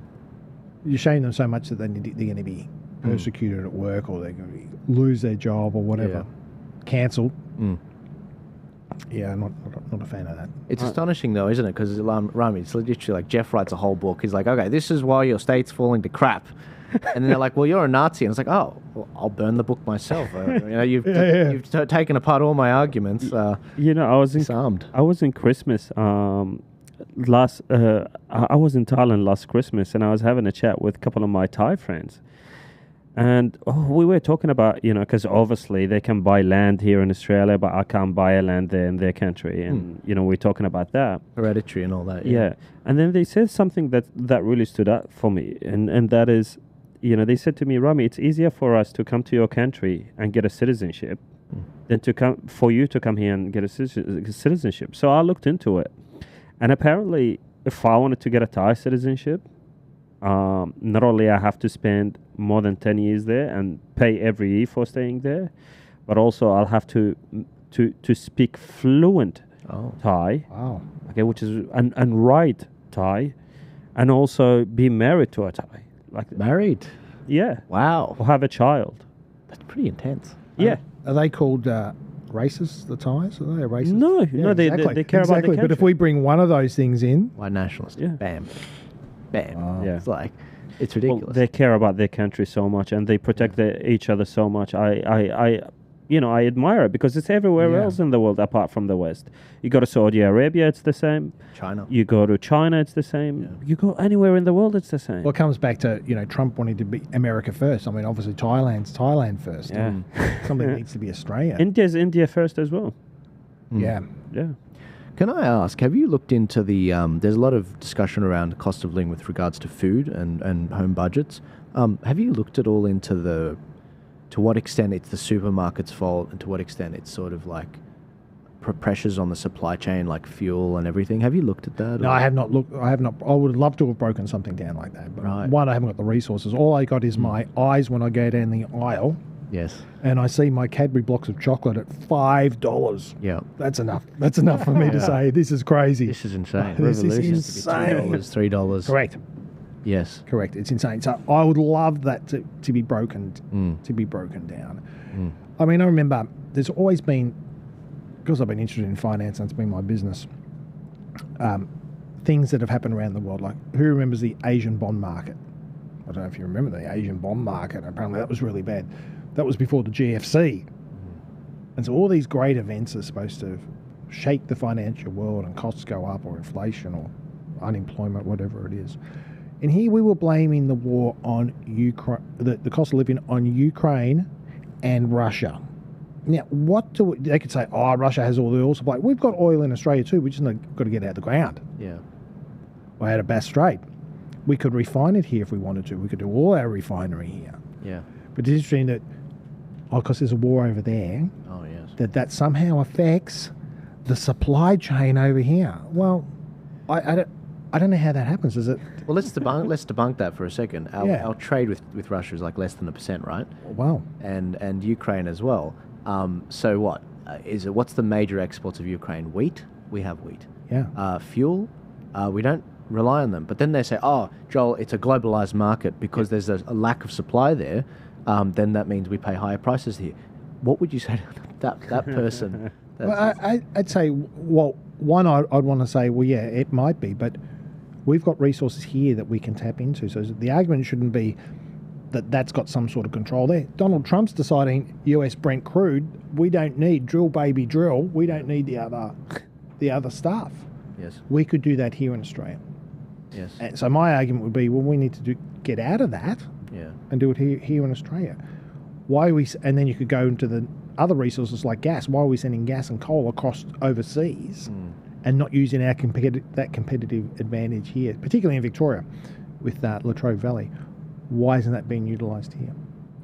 We were, my audience, sorry guys, but I keep referring to other conversations because they're literally watching the education of me on camera, of listening to all these phenomenal guests. Yeah. And I'm trying to bring everyone's discussion into one.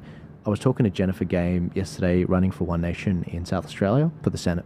She's the lead candidate, and she's done 9 years of work with Pauline Hanson, drafting certain bills, and her attention to detail was phenomenal. She blew my socks off, Rami's socks off, with her attention to detail, with everything being footnoted, and for these bills, I guess you'd have to.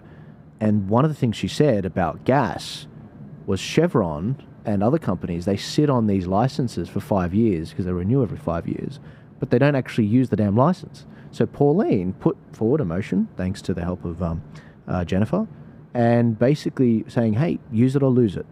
You're either going to use this thing rather than do what the diamond industry sort of do and used to do a lot with the natural diamonds, where they control the supply to keep the price inflated. Yeah.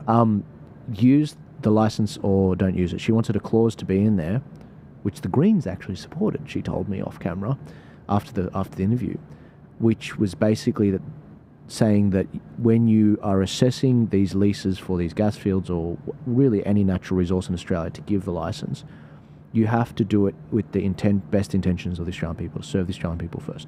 Now, the Greens supported that because they wanted to then, what she thought may be, in her opinion, then use that as a legal way to actually say, yes, we should have that clause in there, and they voted for that, because then we can argue that climate change, it's in the Australians' best interest to keep that in the ground because of climate change, which I thought was interesting.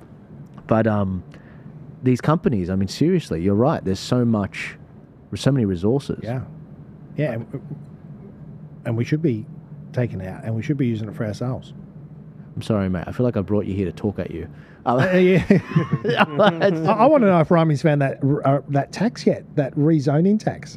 Oh, yeah. And it was so 50% of the gain? It was so complicated. I had to ask Grok to break it down to me like I was 5. And this is what Grok said. Okay, imagine you have a toy that's worth $10. Then someone changes the rules so that your toy is suddenly worth $100. That's a big jump, right? In Victoria, when the government changes rules to make land worth a lot more, like from a farm to a house, they take some of that extra money as a tax. If that land jumps by 100,000 or more, they might take half there you go.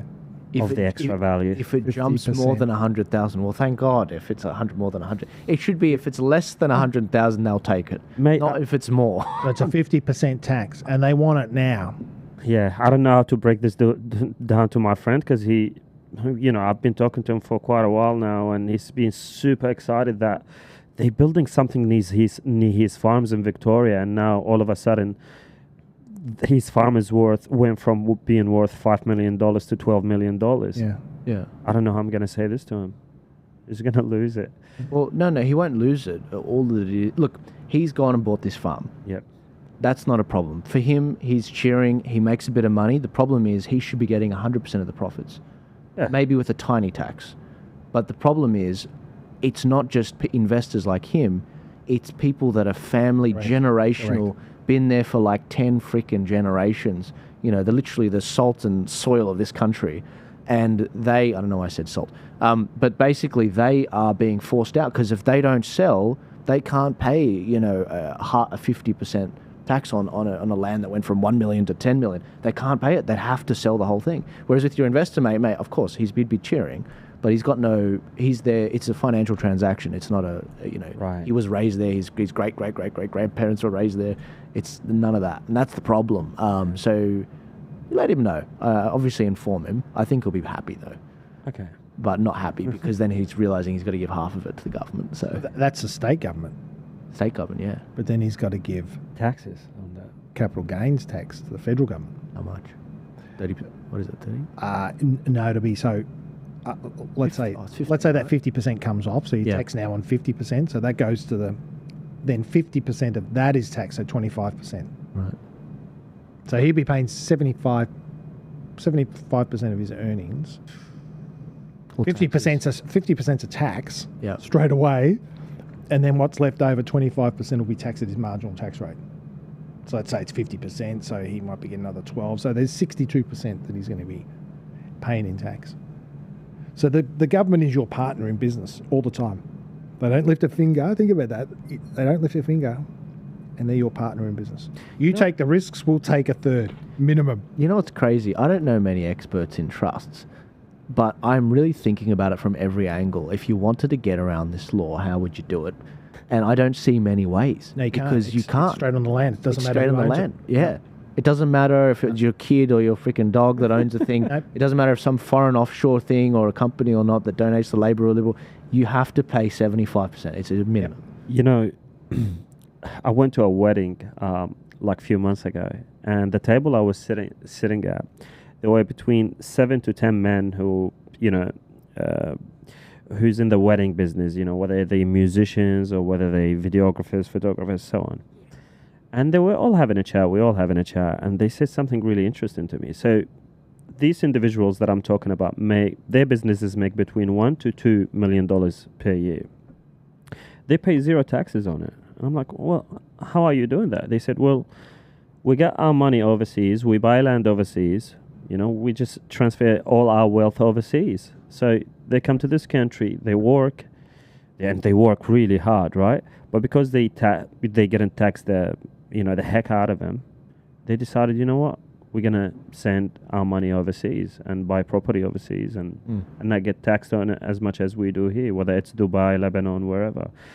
So I wonder what it would take to could we transition in Australia into like a tax haven or semi-tax haven that we can bring all this wealth that are escaping the country back? I don't know. What do you think? I'm going to go with a no chance because governments love tax. They do. Zero chance. No chance. Right. There's a zero chance. Right. Leave it to the Dubais, the Bahamas, Yes. Yes. I think it reminds me of another quote I've heard of. It's like, consider how difficult it is to change yourself, then you'll understand how impossible it is to change others.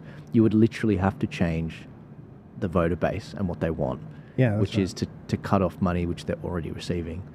Yep. It's like the Australian public are being bribed with their own money. Yeah, they are really, aren't they?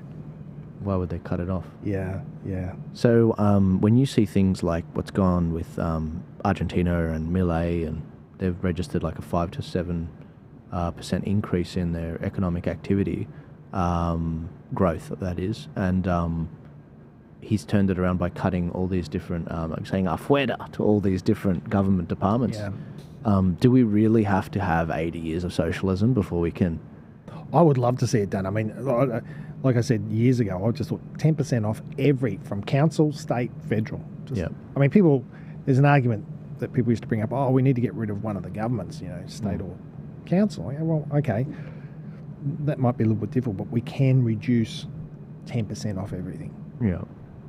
Yeah. And that's a real basic way. I don't like complicating things too much. No. So, I could never have thought of those taxes that the No. Labor government came No. up with. It's No. It's brilliant. It's It must be diabolical. desperate. It is. It's, Yeah, it is it's diabolical. It's. Yes. Yes. I'm trying to think of an evil word for it. Diabolical is what it is. It is diabolical. Yeah. Machiavellian. Are you going to say something, Rami, or are you good? He's just laughing back there. He's laughing, isn't he? Oh, I was just gasping. I was just wondering, what are the side effects? Like, what are the risks that come with cutting down 10% on all of these things? Oh, there's a risk that Labor won't get their votes because public servants will be lost. That might be an interesting one. So Yeah, we can't have that. We can't have our public servants coming into the office to work. Oh, no. they might have to go into the real world of free enterprise. And working outside of NDIS. Yeah. And think, gee whiz, how come I'm only getting 100,000 a year when I was getting 250,000 a year? Might be difficult. Yes. Let's pivot. Yeah, that's it. Because I could talk to you all day. Elections coming up. Yeah. And I'm going to put you on the spot with this one. You have an upper house ballot to vote for. Who do you vote for the Senate? For me personally? You personally. You've got, who do you have? You've got Jordan. Okay, this is what I do. Jordan Ditloff, just to give people an idea. You've got Libertarians, Jordan Ditloff. I'm going to, can I answer it really quick for you? Yeah, sure. I'm not voting. What I'm going to do is wait for Joel's list to come out. I'm going to outsource my voting thinking to Joel.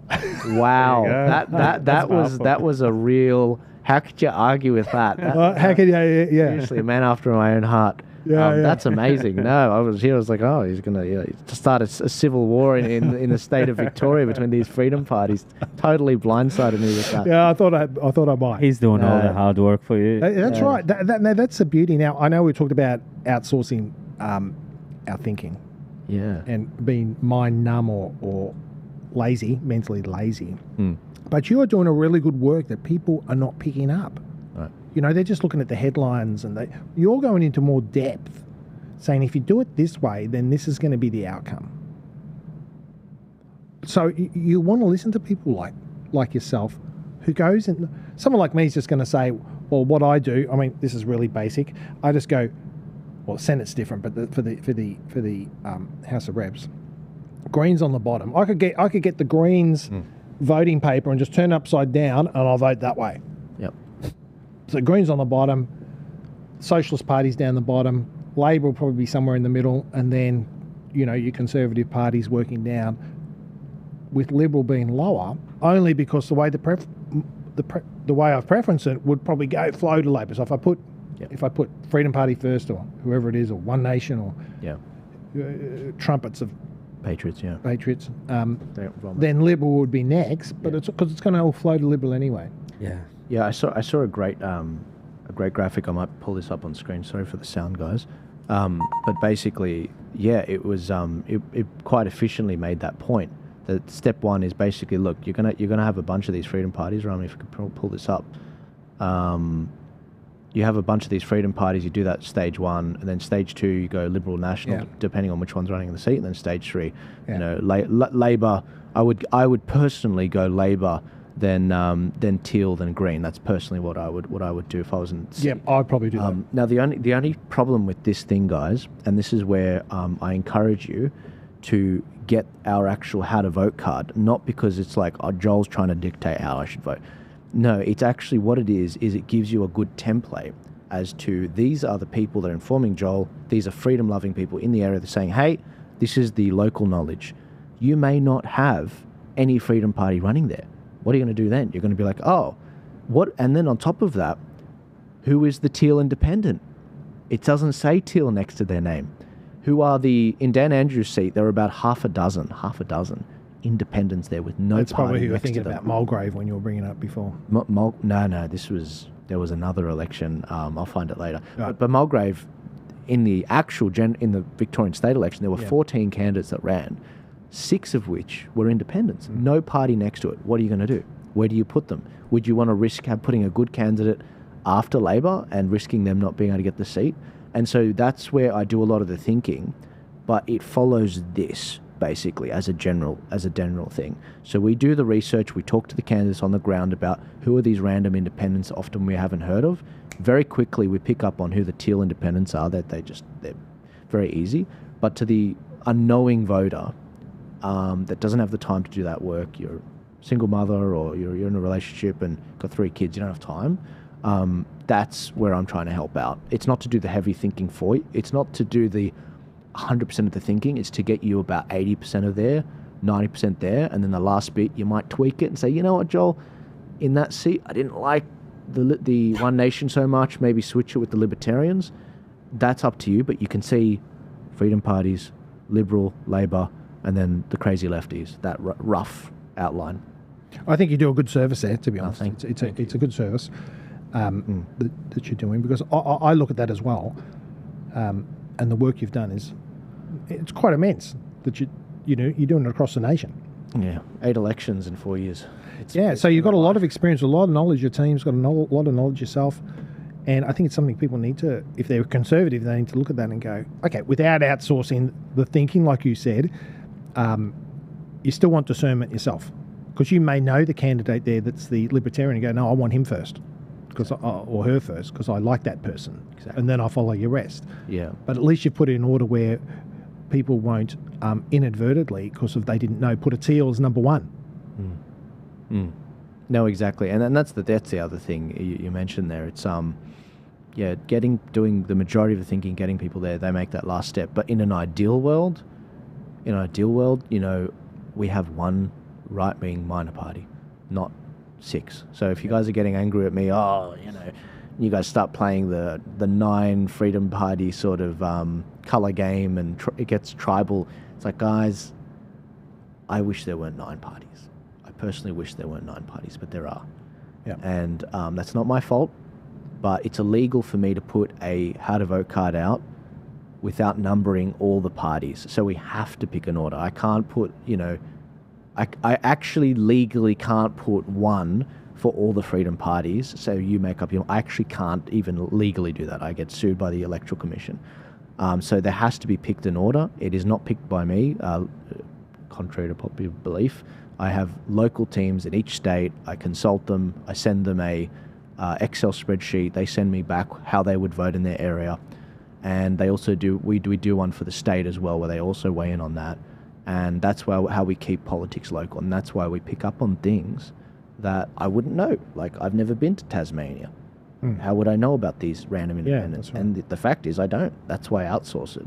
It's too much work for one person to do. I just, I'm the distributor that brings it all together. Yeah. You're right with the numbering. I mean, when I was running as an independent, left the Libs, ran as independent for 2014, I had a Green candidate came up to me and he said, I won't put on his voice, I'll just use my voice. He said, oh, Geoff, I just wonder if next time we won't put each other on the bottom of the how to vote card. I go, mate, the only reason you're on my card is because I had to put you somewhere. He was a bit dumbfounded on that. Mate, in the state election, it shows you how much of a nerd I am. In New South Wales state election, you don't have to number all the ballots. So in Matt Keen's seat, I told the team, how do you want to do this? And they said, well, we want to put Matt Keen last. Because Matt Keen's the guy that banned plastic straws in New South Wales. He's a Liberal. He's now the climate czar at a federal level. He's a Liberal working with Labor. I mean, he should be thrown out of the Liberal Party. But the person who did that to plastic straws is very annoying. For a milkshake lover like myself, it's terrible. I could get plastic in California, for God's sake. I was literally in California. Plastic is back now in the US. It's crazy. Yeah. It's crazy. So I was in California. I managed to get plastic. I come to Sydney, no plastic. And I'm like, well, that's just freaking brilliant. Matt Keen. So that's the guy. On his ballot, we had the Greens before him. Wow. So look, we did the usual thing, freedom parties, and then we had Labor, Greens, and then the Liberal.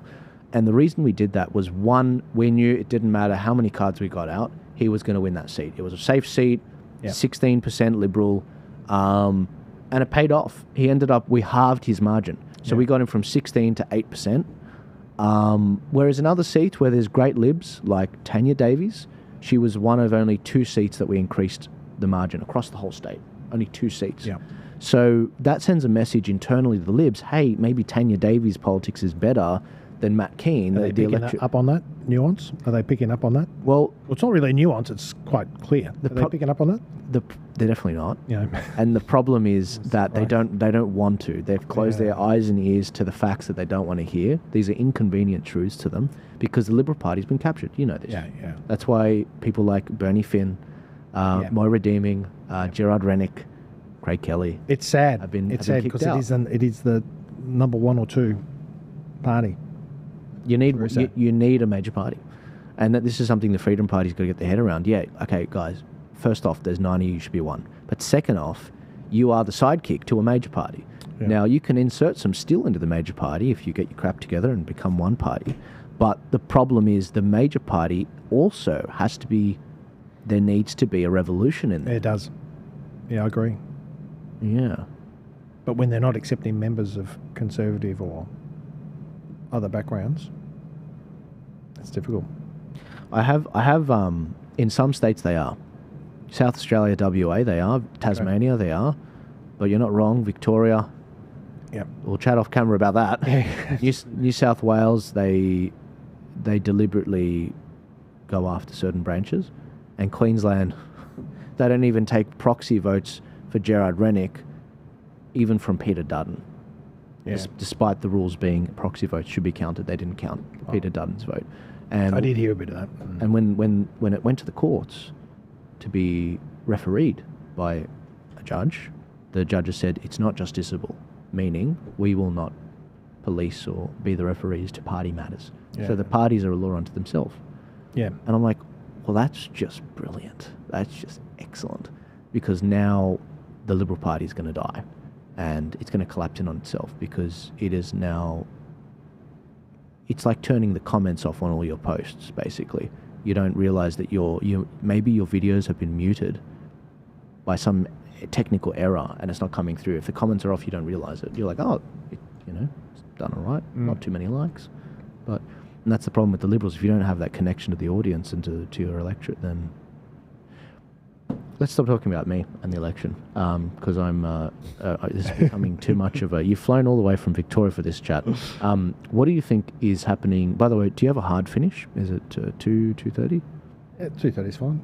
Okay, good. I'm conscious of your flight at 4:40. 4:40. Oh, yeah, it'll be fine. What do you think the big issue is in Australia that is happening that we're not talking about that we really ought to? Even if we've already covered it. Even if we've already covered it, okay.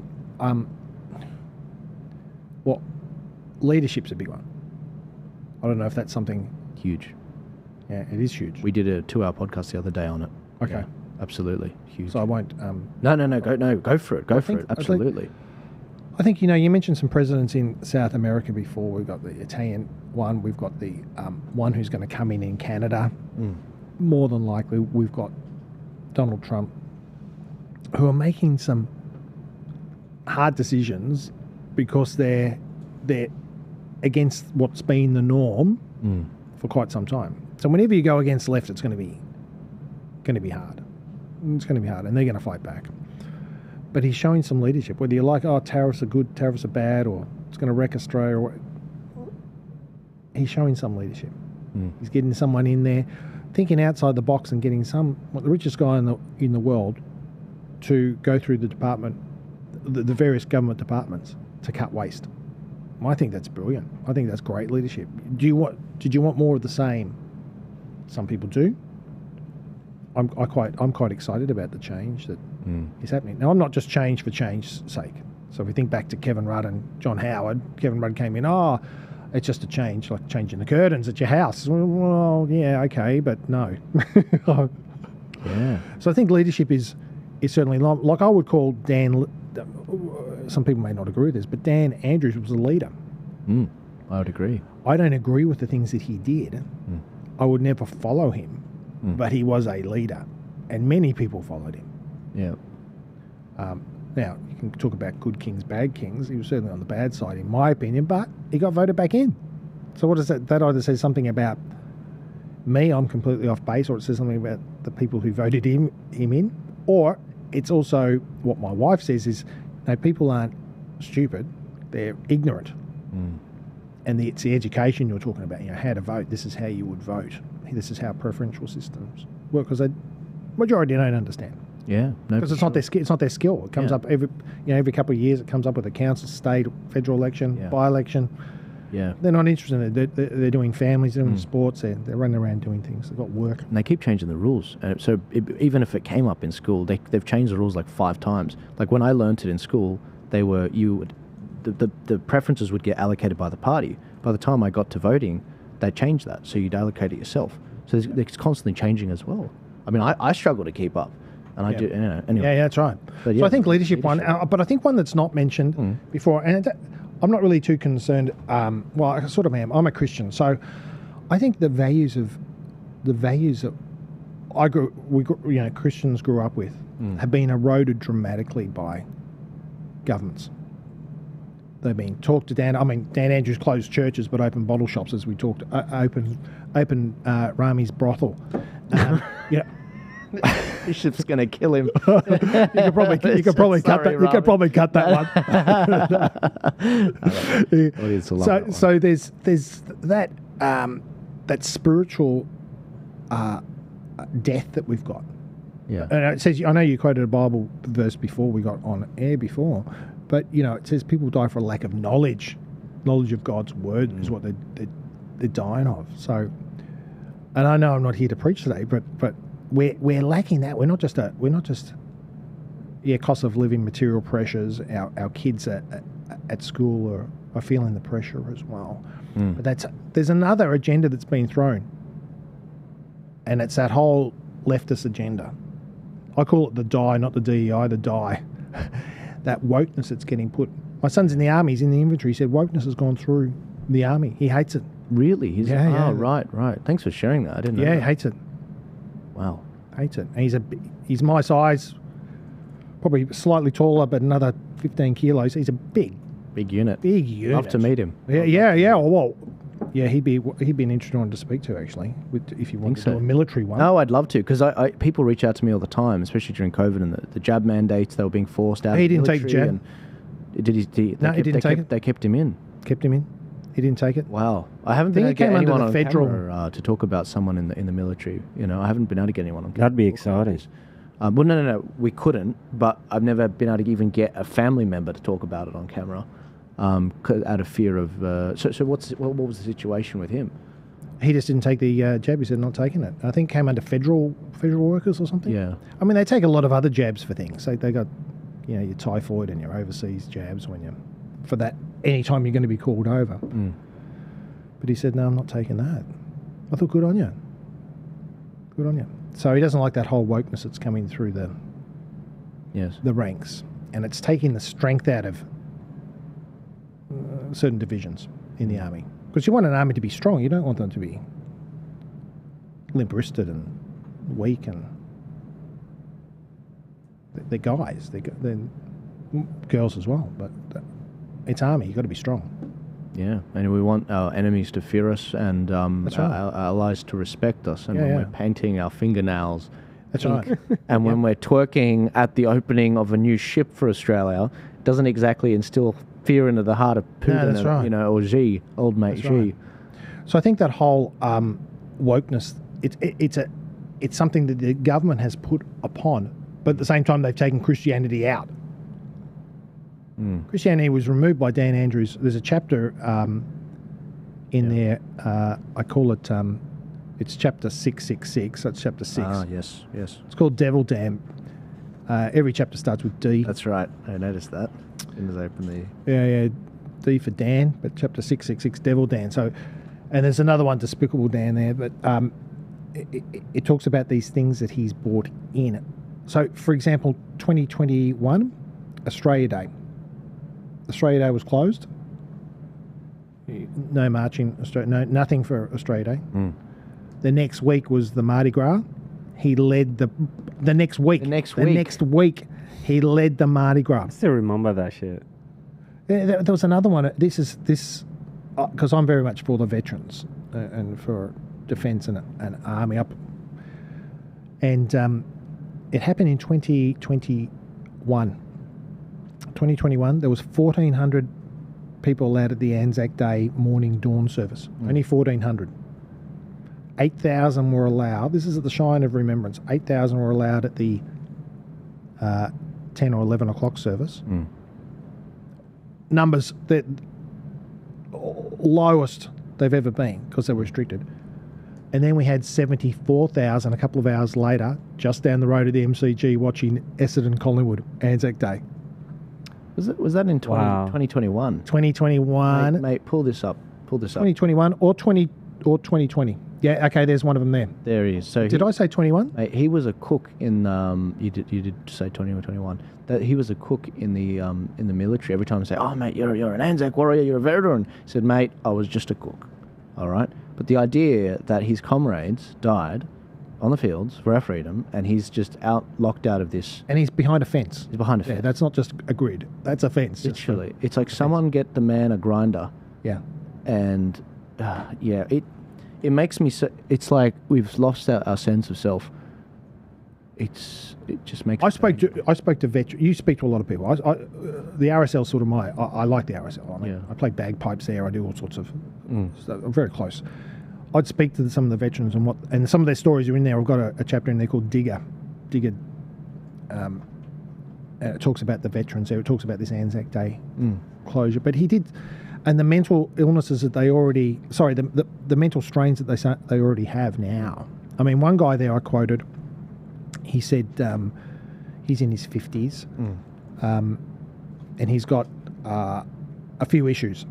One thing he didn't like was people wearing face masks because he said, I can't tell if they're friendly or foe type thing because they've got their face covered. Now, that could go down to other issues that he's got. I understand that, but that was a triggering point for him, that people were using these useless face masks. It's insane. Insane. I mean, Dan Andrews spent $178 million on $178 million on face masks that could not be used. As I mentioned before, the ICU beds, this time 5 years ago, he said there was going to be 4,000 ICU beds at $1.3 billion that are not here. It's quite incredible. Can I share a stat from the book? Because I'm... Do you know that? Yeah. Yeah, go on. What did you want to do? No, that's fine. No, I was just trying to find this exact section where to quote the guy that was saying, look, it's in Digger. It's in Digger, Dan. Yeah, this is in Digger. Yeah. I was just looking for it. I haven't found it though. It could be the last. Go the last. While I speak on this one, I think it could be the last page or the second last page. He's got something there. Yeah, there's a quote here. I found that I was experiencing triggers when others talk about the pandemic, and it was as if I was fighting a war, and that showed up accompanied with uncomfortable feelings and memories. The things that I used to enjoy, like riding my bike along the tracks and walking up with friends and so forth, some days feel to be a distant memory of the past. Okay, so that was from a Navy guy from Vietnam, that particular one. I won't give you his name because he... Right, sure. But he's very close to me. There's a story a couple more on which talks about the face mask of a younger... it wasn't Vietnam. But there's a chapter... Am I open to speak whatever I want? Smash it, mate. This, of all the places, talk Christianity, talk... Whatever. All right, yeah, okay. Yeah. So there's a chapter in there called, like I said, Devil Dan. Yeah. And there's one called Death. One of the chapters called Death. Now, I just want to get this stat out correctly. Yep. In all the wars Australia has fought in, including accidents, when the helicopters go down in peacetime and up in Queensland, and deaths on the field and training, that sort of thing, there's been about 103,000 deaths of Australians. Male and female, 103,000. It's 102, 900 something, but 103,000. When Dan Andrews was Health Minister in 2008, he was the minister that approved the Abortion Act, which I think at the time was the second worst in the world after China. Wow. And he says these smarter comments when some mates came to him, some Catholic mates, and he goes, I'm the Victorian Health Minister, not a Catholic minister. That was his attitude. Now, keep that 103 figure in mind, all Australians. That's about the size of the MCG. I don't know what stadium you have here that could fill that, but that's about the size of the MCG. Since 2008 up to a couple of years ago, there's been more deaths to abortion in Victoria because he approved of it partial birth abortion, gender selective abortion. There's been twice as many, 200,000 odd deaths from abortion since he was health minister from 2008 up to now. And then he brought in the euthanasia bill, which is more death. I call it womb to tomb. So he wants to control you. He wants to kill you from your womb and get you in your tomb. Yeah. Wow. Womb to tomb. So it's more than twice all Australians that have been killed in war or in the training for war. Dan Andrews is responsible. I put it straight solely on him. He was a health minister. He didn't bring it in, but he was a health minister. He supported it. When there was various changes to be done, like you've just heard it recently, where if there's a failed abortion, what are we going to do with the baby that's put to the side? Are we going to try to revive it, or do we just let it die? He voted against that in 2008. For what reason? That's a really good... You'll have to get the book to see that. There's no reason. Oh, my God. There's no reason. So that's in chapter death. I don't know what chapter number that is. That's insane. That's... 42. 42 is the page number where it's the 200... where you were talking about 200,000 dead. Yeah. Due to the just the abortion legislation. And counting. This is law. Yeah, and counting. I mean, this came out in 2022. 2022. So this is where we'll be 3 years on, basically, from these stats. And then euthanasia on top of that. And, of course, his COVID deaths, which was 800, was the first knockout of... I mean, that was a huge 800 people die from a nursing home COVID deaths. Which is a big one in itself as well. I wonder if this is like some sort of like religious ritual, like child sacrifice or something. Like, why would you not help a child if it... Mate, I to an extent, I believe it is. I personally believe it is. I don't think what you've said was controversial at all. I believe that there is a uniquely anti-human element to everything. Yeah, totally. With regards to climate change, with regards to... health, abortion, euthanasia, education, absolutely, education. Yeah, horror stories, absolutely. You know, Aboriginals. Yeah. When they teach Aboriginal history, and it's all about people bad. I believe it's incredibly. God called us in Genesis to be the guardians of this earth. That's right. To take care of it, to have balance with nature, but to also to hold dominion over it. Yep. So nature does serve man, but also man serves God, and there's a balance. The idea that was controversial at all, Jeff. I mean, you've got to do better than that. True. Don't get me wrong. But it's quite shocking. It's quite an enormous figure. What it was more was putting that across to Dan Andrews. Because it was him. Plus his minions of doom that are there as well. But he was the health minister. He encouraged it all the way. Just terrible. And if like we said, if he's closing down, here's another beautiful one he did. He closed down all sport except professional sport. So where I lived, they were still playing cricket on the oval because there's a Victorian team there, still playing the cricket on the oval. Incredible. He decided to close golf courses, but then he decided to open them. But this will sound crazy. You weren't allowed to use the toilets. Who thinks of these things, guys? Who thinks of these things? Yeah, the weirdest one. Do you remember that one? Or is this new? I've never heard it's in here anyway. That's insane. The weirdest one in Sydney was when you could drink at a bar, but you had to be sitting down. If you stand up, like the COVID's going to take your head off or something. Yeah, it's amazing that COVID, what it could do. It's amazing. Smartest virus ever. Oh yeah. Mass psychosis, mass formation psychosis. It's insane. What's the conspiracy theories now? Yeah, no, literally. Yeah, well, some went over the top, and I mentioned in the book some of the conspiracy theories are a bit over the top, but others are like, well, they've proven to be true.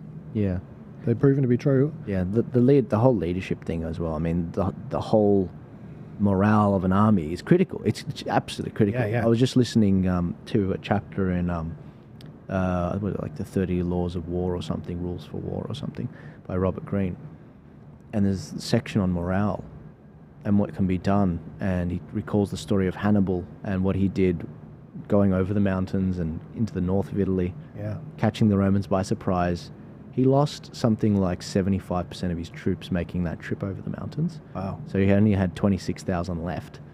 And when he got down there, he just knew how to motivate people with morale. Yeah. And whether it was through humor or a certain speech, Napoleon as well. And then when you look at our leadership today, Yeah. so disengaged. And I was listening to Eric Prince. He's the founder of Blackwater, which is a private company for military contracting in America. He was saying the amount of we had 15 million people in the military during Second World War. Now it's shrunk by about 10 times, but we still have the same amount of flag staff, the sort of white collar sort of military personnel than we did back then. That's too much. Yeah. Way too My much. son did say it's very top heavy, and most of it in Canberra. So when they say we have 55 full-time, 75 including the reservists, what percentage is not actually active in terms of on the ground? Well, they're not all on the ground. That's just the way that things is. They're just not on the ground. Many will be in the office. I have so many questions, probably for your son. The military thing's a whole other topic. He's got to come on the show. He can't, mate. He can't. Because if he does, he's out. Right. You can get some retired ones, eh? I'd love to. If he has the connections, if he knows people, I'm sure. I know. I've got a whole lot down in. Oh. Yeah. Glad I asked. The guys that were contributors to this. All right. No, I'd love to, because I want to do a whole segment on a few different topics: housing, defence, cost of living, farming. I want to make a whole tour which shows people how much of the Coles and Woolies stuff is eye gouging and how much is basically like cost of electricity and government stuff. Full breakdowns. Fuel as well. Yeah, fuel's a big one. We've talked about fuel at extensive, and we've got 2 weeks of fuel, and then Australia turns into Mad Max. Basically. Yeah. Okay. Yeah, that's the reserves, is it? 2 weeks. 2 weeks of diesel. So we're stuffed if 2 weeks is done. And we've got no merchant fleet in as part of our. Yeah. Honestly, all the politicians, treason. Yep. Like, seriously, treason. What they've done is, like, if people knew about this, they would be calling for heads, because we could be going into a war in the next few years. And we've got China running around with 100 submarines. Mm-hmm. We don't even. We might get one submarine in 20 years, maybe. Maybe. Yeah, that's right. Yeah. And in the AUKUS contract, which is meant to be the best thing, if the US determines strategically that they need them more than us, that's in the contract. Well, they already have like 7 B2s in Diego Island and the Indian Sea, ready to have a go at Iran. So I don't think anybody else has our back. But speaking of the veterans, Anzac Day is coming up on the 25th. Maybe that's worth doing the episode then or something. Yeah, I'd love to, if we got the right people, because it's a federal election, defence is the time. Again, I'm no war hawk, but for God's sake, we can't just have the Chinese ships sailing around us, and it was a commercial airliner that lets us know that they were doing it. Wow. I mean, our government did know about it. You'll have some RSLs around here, and most of them are conservative. A lot of RSLs are conservative. Yeah. There'll be some great speakers. If you go to an RSL service this month, they'll have someone up who's a guest speaker. So it could be someone from the command already. It could be someone who's already retired. And the retired ones, they're both very good, but you probably want, like you say, a retired one. I was going to say, you mentioned Christian values as well. Mate, not controversial at all. I mean, we weave those lines into biblical verses all the time into our. I have no problem. Yeah, I've literally got a Bible Christian side thing. It was more all the time. Yeah, you do too. Yeah, all the time over my shoulder. Yep. But no, I think that our bishop he always says it's not that the church is corrupt because of society. It's that the society is corrupt because of the failure of the church. Yeah. Okay. And in society, politics is downstream from culture. Culture is shaped by what people believe in their homes, between them and their God. These are all byproducts. Yeah, the Bible has a lot of political stuff in it. Who do you think Pilate was? Who do you think Pharaoh was? Who do you think King David was? These are leaders and kings, and at the time, pharaohs were the politician. Well, they were the tyrants. 100%. They were Pilate, politician. as much as I want people to get the full breakdown of this particular book of Dan Andrews, because there's a lot of really phenomenal stuff. Are you planning on doing another book in the lead up to November next year? Probably not, because he's retired. So the whole D thing, it's like, oh, I guess A doesn't work for Alan. A doesn't work for Alan. Yeah. The AAA does, Andrews, Allen, and Albanese. Yeah, I got him thinking about it. Maybe he'll do it. But she's cut from the same cloth. She was there. She's been there longer than Dan Andrews was. Same cloth. Right. So anything that she does will not surprise you. Is it increase taxes? Is it keep abortion? Of course she will. But is it more lies? Of course. Is it cuddle up to the unions more? Slap them a couple of times, but they can cuddle back up to them. Yeah, it's going to be all that. It's going to be all that. So, no, I wouldn't write a book on Jacinda Allen. It just wouldn't be worth it, because Dan Andrews had so much more to speak about. I mean, he was six lockdowns, 263 days in lockdowns, over 6 lockdowns. For the most crazy things, if people get the book, which I encourage you to, the amount of days we were in lockdown when he said, right, we're going to be in lockdown. It was like 21 in hospital and 4 in ICU, and we locked down. There was one where there was 0 in hospital and 0 in lockdown, 0 in ICU, and we were locked down. Incredible. Just lost the plot. Yeah. And it's like, oh, what are the polls saying? Oh, we're doing better. Keep it down. Keep it locked down. Yeah. But this book's more about his life. If you love Dan Andrews, I don't know how many on the show would love Dan Andrews, but if you love Dan Andrews, I say you'll love the book, because a lot of the words that are from his mouth, and it's showing his actions. So if you love Dan Andrews, you go, yeah, this is good. I love killing 200,000 babies, and I love bagging Margaret Court every year as a Christian, or locking up Paul Furlong, a pastor in Narre Warren, for 17 days because he opened his church during lockdown. Now, if you don't like him, you'll love this book too. Yeah. But as someone came up to me once at an event, they said, read your book. It should be in the hand of every high school teacher. Yeah. I guess it's a history book, as it was mentioned at the start. We're not going to know unless this stuff's written down, because our memories will go. And the internet gets scrubbed of things. Yeah. I mean, we talked about it a lot in yesterday's episode. There's some things you search for it, like what did you say? Green energy was scrubbed from the internet. Labor's supporting green energy, so now it's renewable energy because it incorporates gas or something. So there's this weird scrubbing of things and events. Yeah. It's only going to get more wild with AI as well. Oh yeah, 100%.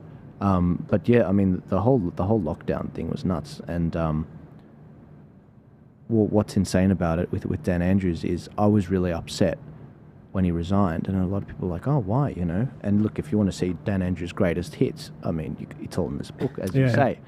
But I was upset because it was like, guys, you could pin him to these things.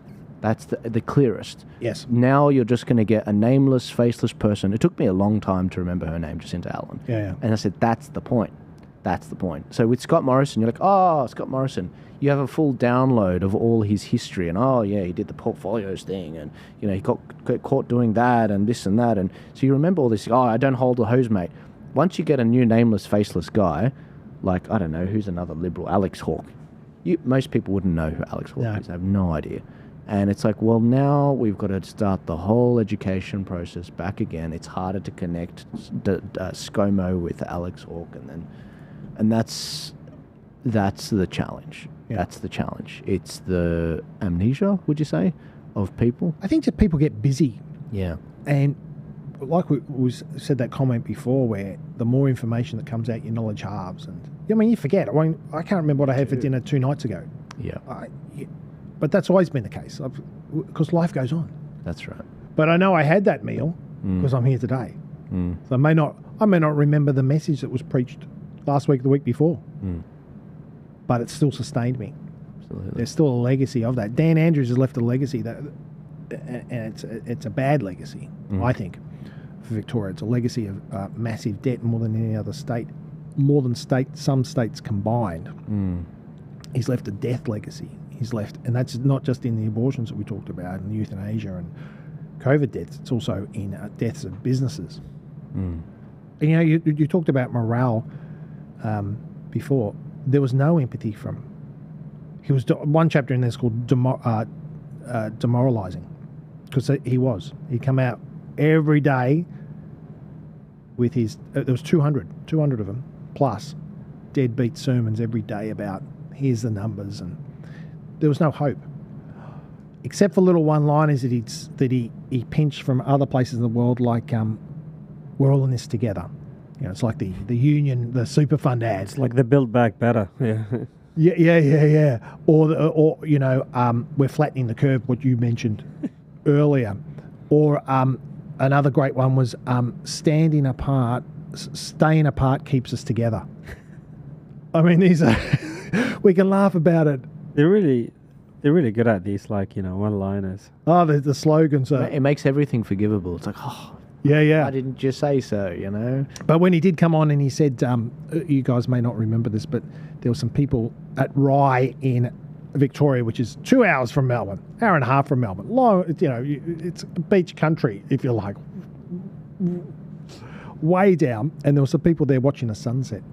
Oh, yes. And around that same time, a group of Jewish people had an engagement party.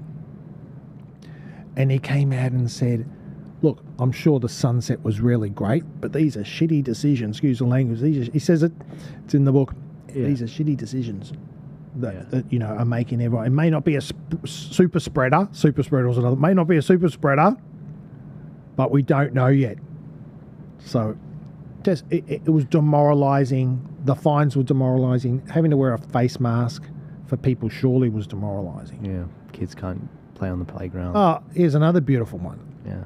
In 22, so lockdowns had finished, started 2022. He then decided to say, right, kids in grade 3, 4, 5 and 6 have to wear a face mask, but not prep 1, 2. And in there I've put, well, what if there's a composite grade 3, grade 2 grade? Well, you got half the class wearing face masks, the other half doesn't? Crazy decisions. Insane. The kids had a better survival rate than you or me, Rami.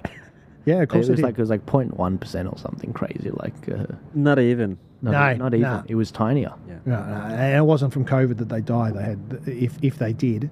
Yeah. And it was minute. It was. Yeah. But science. An overreach of government. So that's what the book's about. That's not just the times in COVID, but his times. How's it affected the veterans? How abortions? How he attacks Christians and the Jews as well. I mentioned in there because there was a big raid on the synagogue on one of their celebration days. Yeah. Just insane stuff. It's not my favourite state. You know that, right? Yeah. It's look. It was a pretty good state. It was. But he is also the first premier to ever be in charge when the grand final, the AFL grand final, was lost to both Western Australia and into Queensland.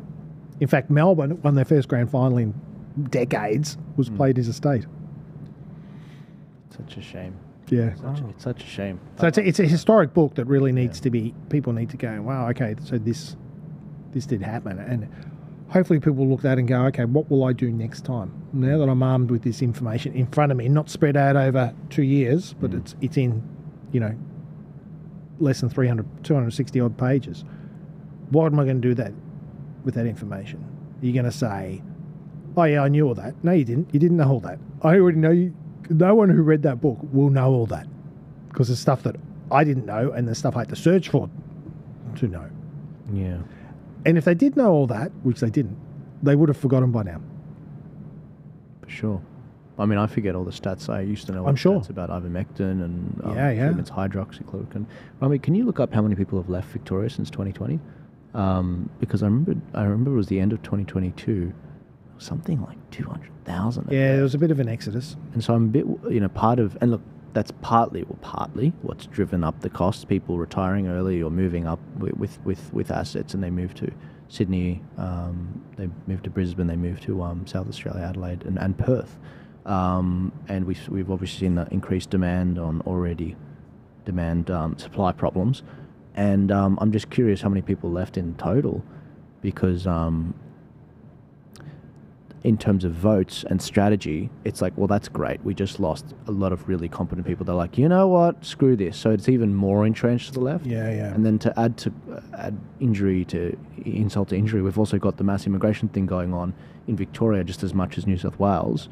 So in Victoria, you've got left-wing voters, because that's typically how they vote, these immigrants, and then for a little while they might change, eh? Yeah, for a little while, but there's you look, no community is 100%. Like for example, with you speaking Lebanese heritage, you import 100 Lebanese people, you get 150 different opinions. All right, okay. So like that, and that exists for all. No one really votes as a block. Yeah, there's always the disparity, but on the whole, they do generally lean left. Immigrants, they feel like they're owed something to the party that let them in.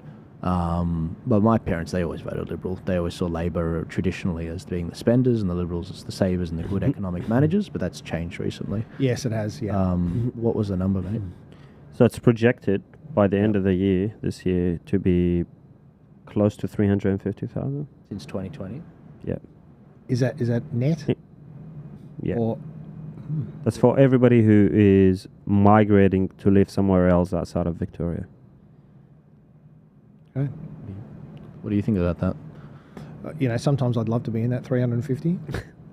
I'm convinced there's still time. So I want to kidnap you, get you to Sydney, but I don't think that's enough. I reckon you're going to be like, no, I'm going to keep going further. I go to Brisbane. I was actually born in the Gold Coast and lived there till I was 7, right, and then moved down to Frankston in Victoria. But I do like, not necessarily Surfers Paradise, but I do like the Gold Coast. I do like it. Sorry, net is actually 80,000. Net? 80,000 net, so... Yeah. In 5 years? I don't believe that.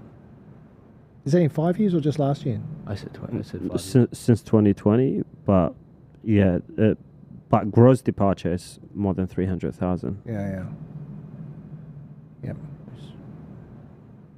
I reckon they would struggle to work it out. I reckon they would struggle. Like, there's a lot of guesswork in that. That's just my hunch. I can't tell you the amount of people I've seen, either with the number plates or I personally know that have moved out, whether that's been caught up on the stats or not. My hunch is there has been an exodus and it's harder to find competent people there. The amount of candidates I know, just candidates, and it's hard to find candidates, as you know, that have moved out to other states and that's where they're permanently based now. I don't believe that stat. I just think it's way more. But who knows? I'm happy to be proven wrong. I have never met a person that said I'm moving to Victoria because of the economic conditions. Probably not. I met a carpenter unless they're in a public servant. Yeah. There you go. I'm an expert. I don't have many of those, but I met a carpenter in Brisbane. He came up to me on the street. Never happens. He's Irish guy. He's like, oh yeah, I had to get out of Melbourne and blah, blah, blah, blah. And I was like, what are you doing here though? I mean, Sydney and Adelaide's close. And he's like, oh, look, I like the weather and whatever. There's so many of those. Yeah. It's insane. Yeah. Well, can I share here that Melbourne was the most livable city. And Dan turned it into the most lockdown city, the most debt-ridden city. It's out of the top 10 cities in the world now.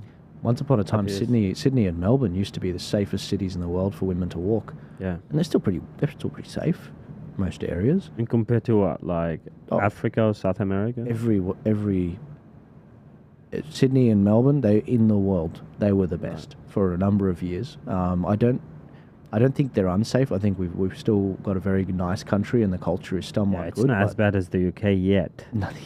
Yeah, Melbourne's still reasonably safe, I would say. There's one area that's been... unless, of course, you weren't wearing face masks at the time. It was very dangerous. Or you were protesting. But to walk around, I'd say it's pretty safe. Which area is that? Is that Scaffery or whatever it's called?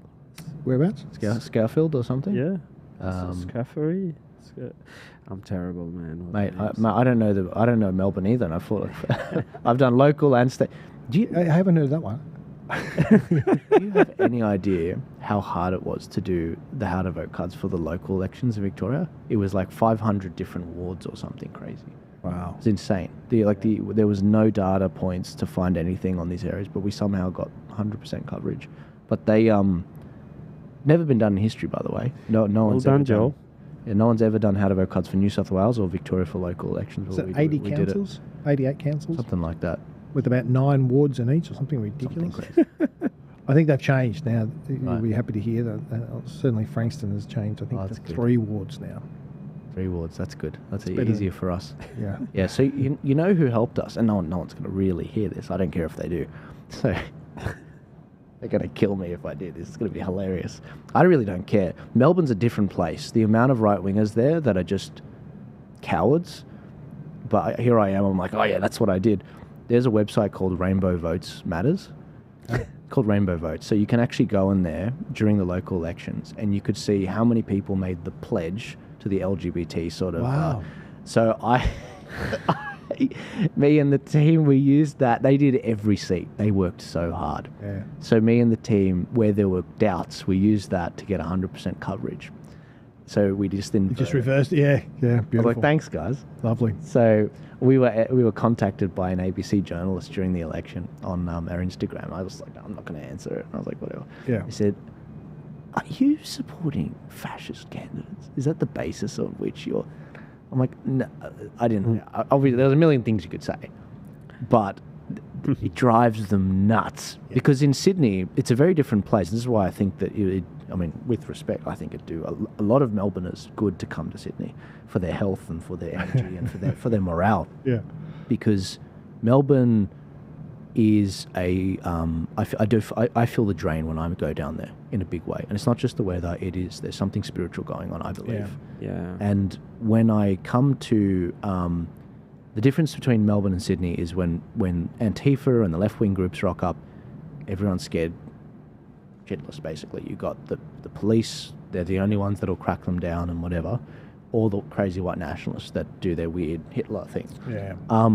But in Sydney, when Antifa show up to a church, they get, in Western Sydney, like St Mary's, they get the crap beaten out of them. Because the Christians here don't take that. We're like, even if they were to a mosque. yeah. Yeah, so I won't name them. But there are members of the freedom community down there that are members of parliament where it's like, why are you guys so pussy with? 100%. They are. Except for one guy, and that is Steve Christo. No, we're talking Victoria. Oh, sorry. No. We're talking Victoria. Like, some of them won't even get a photo with me. They're like, oh, it might come out in the media. I'm like, you are the media now. Like, do you miss the memo? There is a whole new generation coming up. Yeah, sorry, I thought you said Sydney. I was distracted looking at that Yeah, no. website. Is this the website you've mentioned before? Is that Rainbow Vote? Yeah. Is that the one? Yeah, it looks like they're doing another one. The one where they have the rainbow on top of the parliament? It might be them. Yeah. I'm a bit insulted There was that you've never had a photo with me. You ashamed to have a photo with me. I think we did after the last episode. Oh, did we? We got one with your mate as well. Oh, with Paul. Yeah, when he Yeah, rocked up well, and okay. hope he's coming to pick up those light newspaper. I'll talk to you about that later. Yeah, no, I was going to say the Rainbow Votes website, Rami. There was a Rainbow Votes Victoria local council one. I hope it's still up, because what they did was they did it in the last local election as well. So they had their pledges previously as well, so we could find out they linked their email, their phone number, if they had a phone number on their website, and their Facebook. So it was the best way for us to go through Yeah, absolutely. and see their social media. Okay, this is where they stand on Yeah, things. all the work's been done, like you said. Yeah, it was a lot of fun. I don't know. This is interesting. Oh, what's that? They've got the Trumpet of Patriots up there. Yeah. I'm going to make you defend that party now. I don't know if I... Take your pick. I'm not sure if I can necessarily defend. Like I said, they missed out 6 elections down in Victoria, Yep. by-elections. Yeah. Before there was an impetus for people to vote for them, I thought. But I don't know what the reason you'd vote for them now, to be honest. I'm sorry. United Australia Party and Trumpet of Patriot. But I'm not seeing why... I'm not seeing a reason to vote for them. Well, look, to my audience, I am trying to get Sue Ellen on. I've mentioned to the audience before, I've basically interviewed all the parties. Yeah. And Sue Ellen and the Trumpet of Patriots did the last one to basically come in an interview. And I really want to book them in, but they're very busy for me, apparently, and that's fine, but I want to get them on. But also, I haven't got answers from them on the policy matrix. So everyone knows who I am. I want to give every party a fair go. I want them to explain that answer to that question. And I ask Everyone else has talked to him? Everyone had, yeah. Everyone else has talked to you. I literally have answers from every party. Yeah. And even some of the majors. Well, to say you're too busy when everyone else is doing it, it's a bit lame. Even to ask a tough question. I brought Malcolm Roberts in for a 45-minute interview. Very busy guy, very tough to book him in. Got him in, asked him a tough question off the bat. 25 minutes, we had a chat. Why did you vote this way on the hate crimes amendment bill? And he indulged. He took it like a champ. He said it. You may disagree, Yep. or you may agree with what he said, whatever. But the point was, he came in, he faced up, and he did it. That is where things are right now, and that's how Trump got elected. He went out and he went to new audiences and grew. That's why he won. Right. That's why he won the popular vote and the swing states. So no, I would like them to answer that question. There's a whole audience here that Sue Ellen could be tapping into. Yeah, and they might say, oh, they've made up their minds, these people. And it's like, yeah, that's may or may not be true. That's right. Not everyone's made up their mind yet. I mean, there was right. I don't know how they get the stats, but they're saying a lot of people don't make up their mind until they're at the polling booth. Now, I've never been like that necessarily, but that's right. So I can't understand that thinking, but a lot of people, that's where they... And that's why they have such a strong presence at polling booths, the different parties, to pull that vote across to them. Well, that's the point. This podcast, it does slowly bring in more and more mainstream people, but in terms of the people that tune into the clips.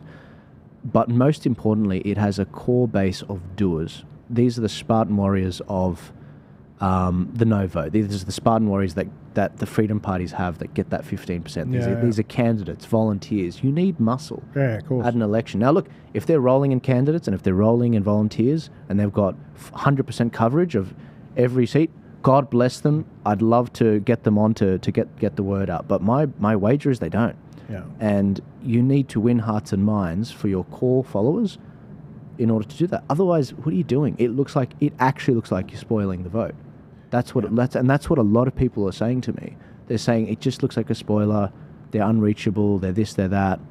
And there's just a trail of candidates I've come across that have had bad runnings-ins with Clive and what he's done a lot of great stuff. The hydroxychloroquine and all the legal lawsuits and all that stuff. I respect that.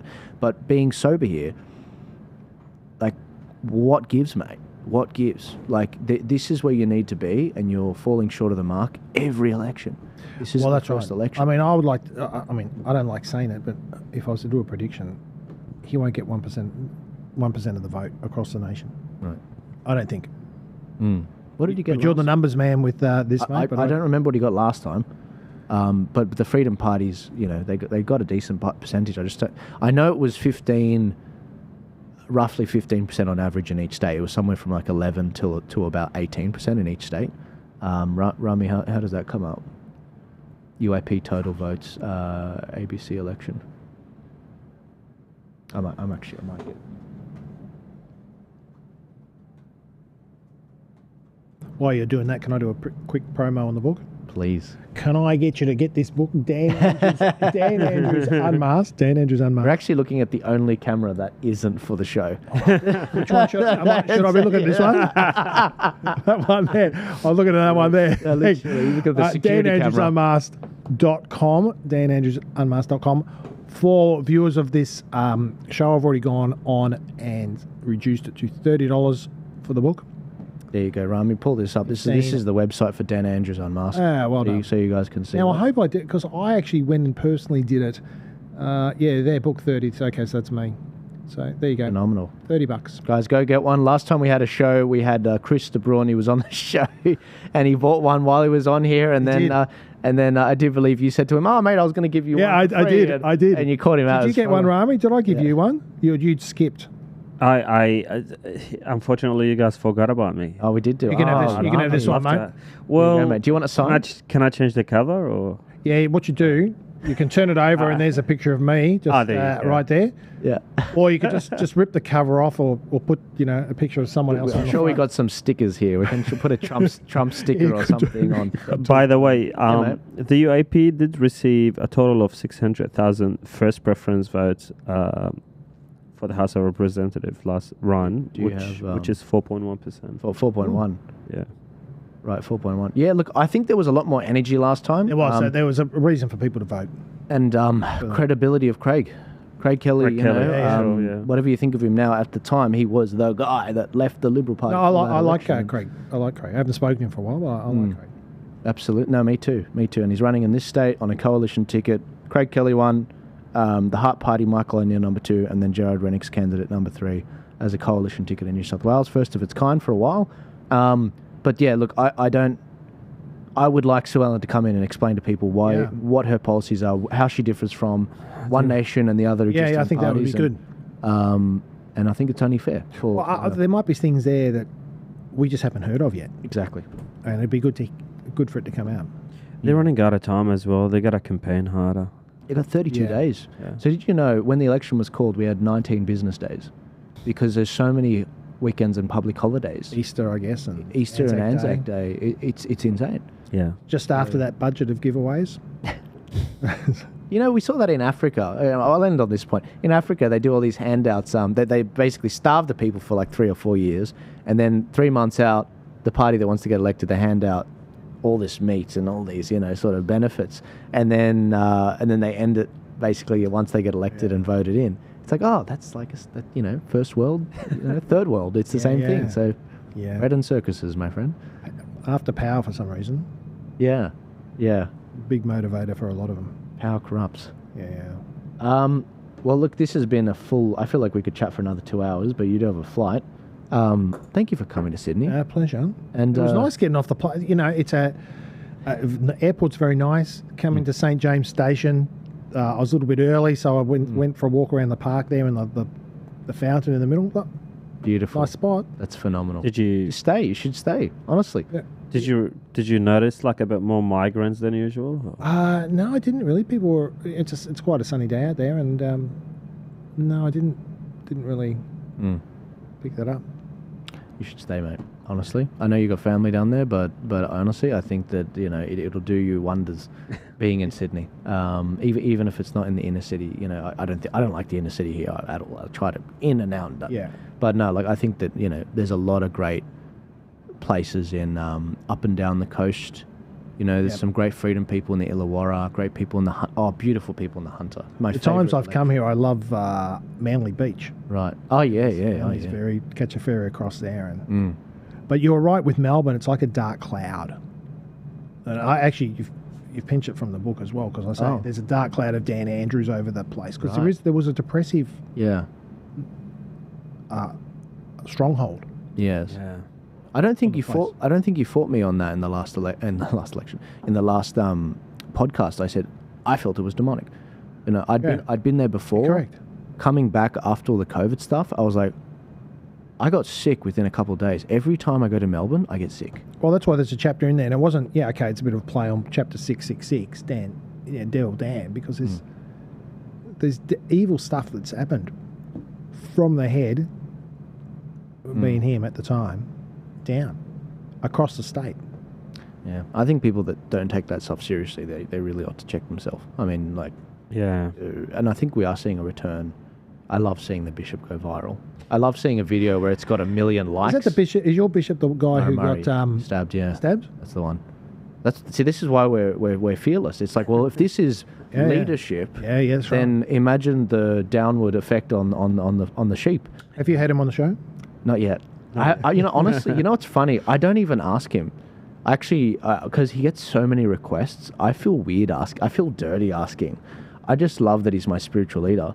Yeah. And he's someone I can go to, and you should. When he's ready. Yeah. Because I know this is the problem. I do politics, and he's sort of stepped back from that, and that's fair enough. And I can just talk spiritual with him. I don't mind. Right. Nice. But at the same time, I do want to talk politics with him, and I know he does too. But I don't want to tempt him. Well, as I said, the Bible's also a political book.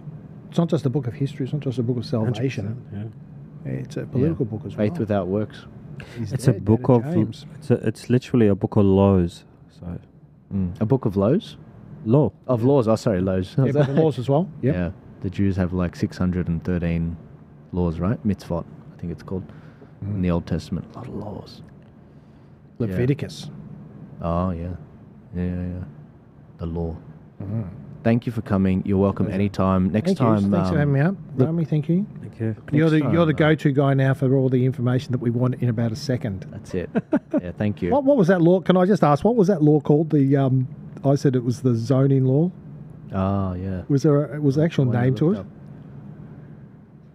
You can ask Rock. Zoning law. I mean, you found it by me just saying rezoning law. Rezoning law, yeah. So that's okay. Yeah, that was the zoning law. Oh, it's just it's that simple. Windfall gain tax. Windfall windfall gain tax. Right. Free fall. They should call it the free fall tax. My God. They should call that windfall gain. We want what the windfall that you got. We want it. That's what you're saying. That's what they're saying. Economic free fall tax. Wow, amazing.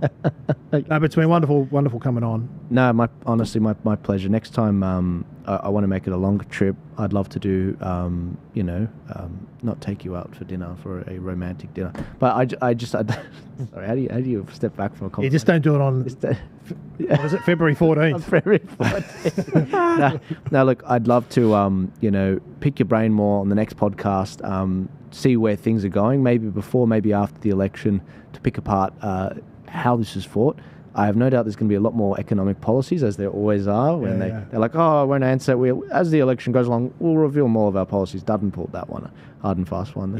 You can do that in opposition, really. It's a wait and see. That's right. You don't want them, if they steal it, if the opposition steals it and does it as a budget, it's taking your steam. Yeah, so. It's also non-committal. Very true. Yeah. The Liberals are best in opposition. They really are cowards when they're in government. Well, look, we've had some good ones. Yeah. Victoria disappoints me, but I thought we had some good guys there, but they never took it up to this guy. They couldn't touch him. No. Do you think the guy, the new Liberal leader, could actually win in 2026? Oh, that's a long way out. I like Brad, and I don't like Jacinta, so obviously my bias is... Do I think he can? Well, if Werriby's anything to go by, then yeah, right, they could. And my hope is that they do, but ask me closer to the election, I'll have more of a feel. I'm sort of in a hopeful stage at the moment. Yeah. I'll come to be more of a realist as it comes to the... Very good. To the election. All right, well, I'll be doing everything I can to help the Victorians again. Yeah, I flew down there 6 times for the last election. Wow. I really did want to care about them. Anyways, ladies and gentlemen, I have the link to Dan Andrews Unmasked in the description. I want to thank Geoff as well for coming on. Thank you. Really appreciate it. And ladies and gentlemen, please share this podcast, get it out there, buy the book, get it out there. It's got some phenomenal statistics. As you would have heard, we gave you a bit of a teaser in this episode. And if you want to support this particular podcast, you can buy for as little as $4 a month. Buy me a coffee, link in the description as well. And you will notice that we also have our volunteer funnel on our website right now, tpaust.com.au. If you go there, we've got the volunteer funnel up where you can actually put your state in, for example, Victoria. And we've got, if you click Bendigo, for example, if you're in the seat of Bendigo, if you're not sure which seat you are, you can just click here to find out which seat you're in. Click your favourite Freedom Party. Let's pick the Great Australia Party because I haven't done them yet. And you can click exactly how you want to volunteer. Click a few of these, become a candidate, scrutineer, hand out on an election day, only stuff you can help with. And if there's other stuff you can additionally do, put it in there. And then click next, put your details in. You'll notice that we don't retain this information. There's no box where you subscribe, none of that crap. I don't have time for that. We've got an election on. We need to mobilize as many volunteers as possible to get started in this election. So I want to thank everyone that's already used this. Hundreds of you have already started using this, and that's really phenomenal. The candidates are hearing about it. They love it. But this only gets out if you share it. So it's time, if you want to make a change, this is the way to do it, to get on the ground and to actually start getting involved in politics and breathing your values through politics. And this is the best way to get connected to those candidates. I'll see you guys later. God bless you all. I have some more podcasts later on in the week. But without further ado, I'll see you later.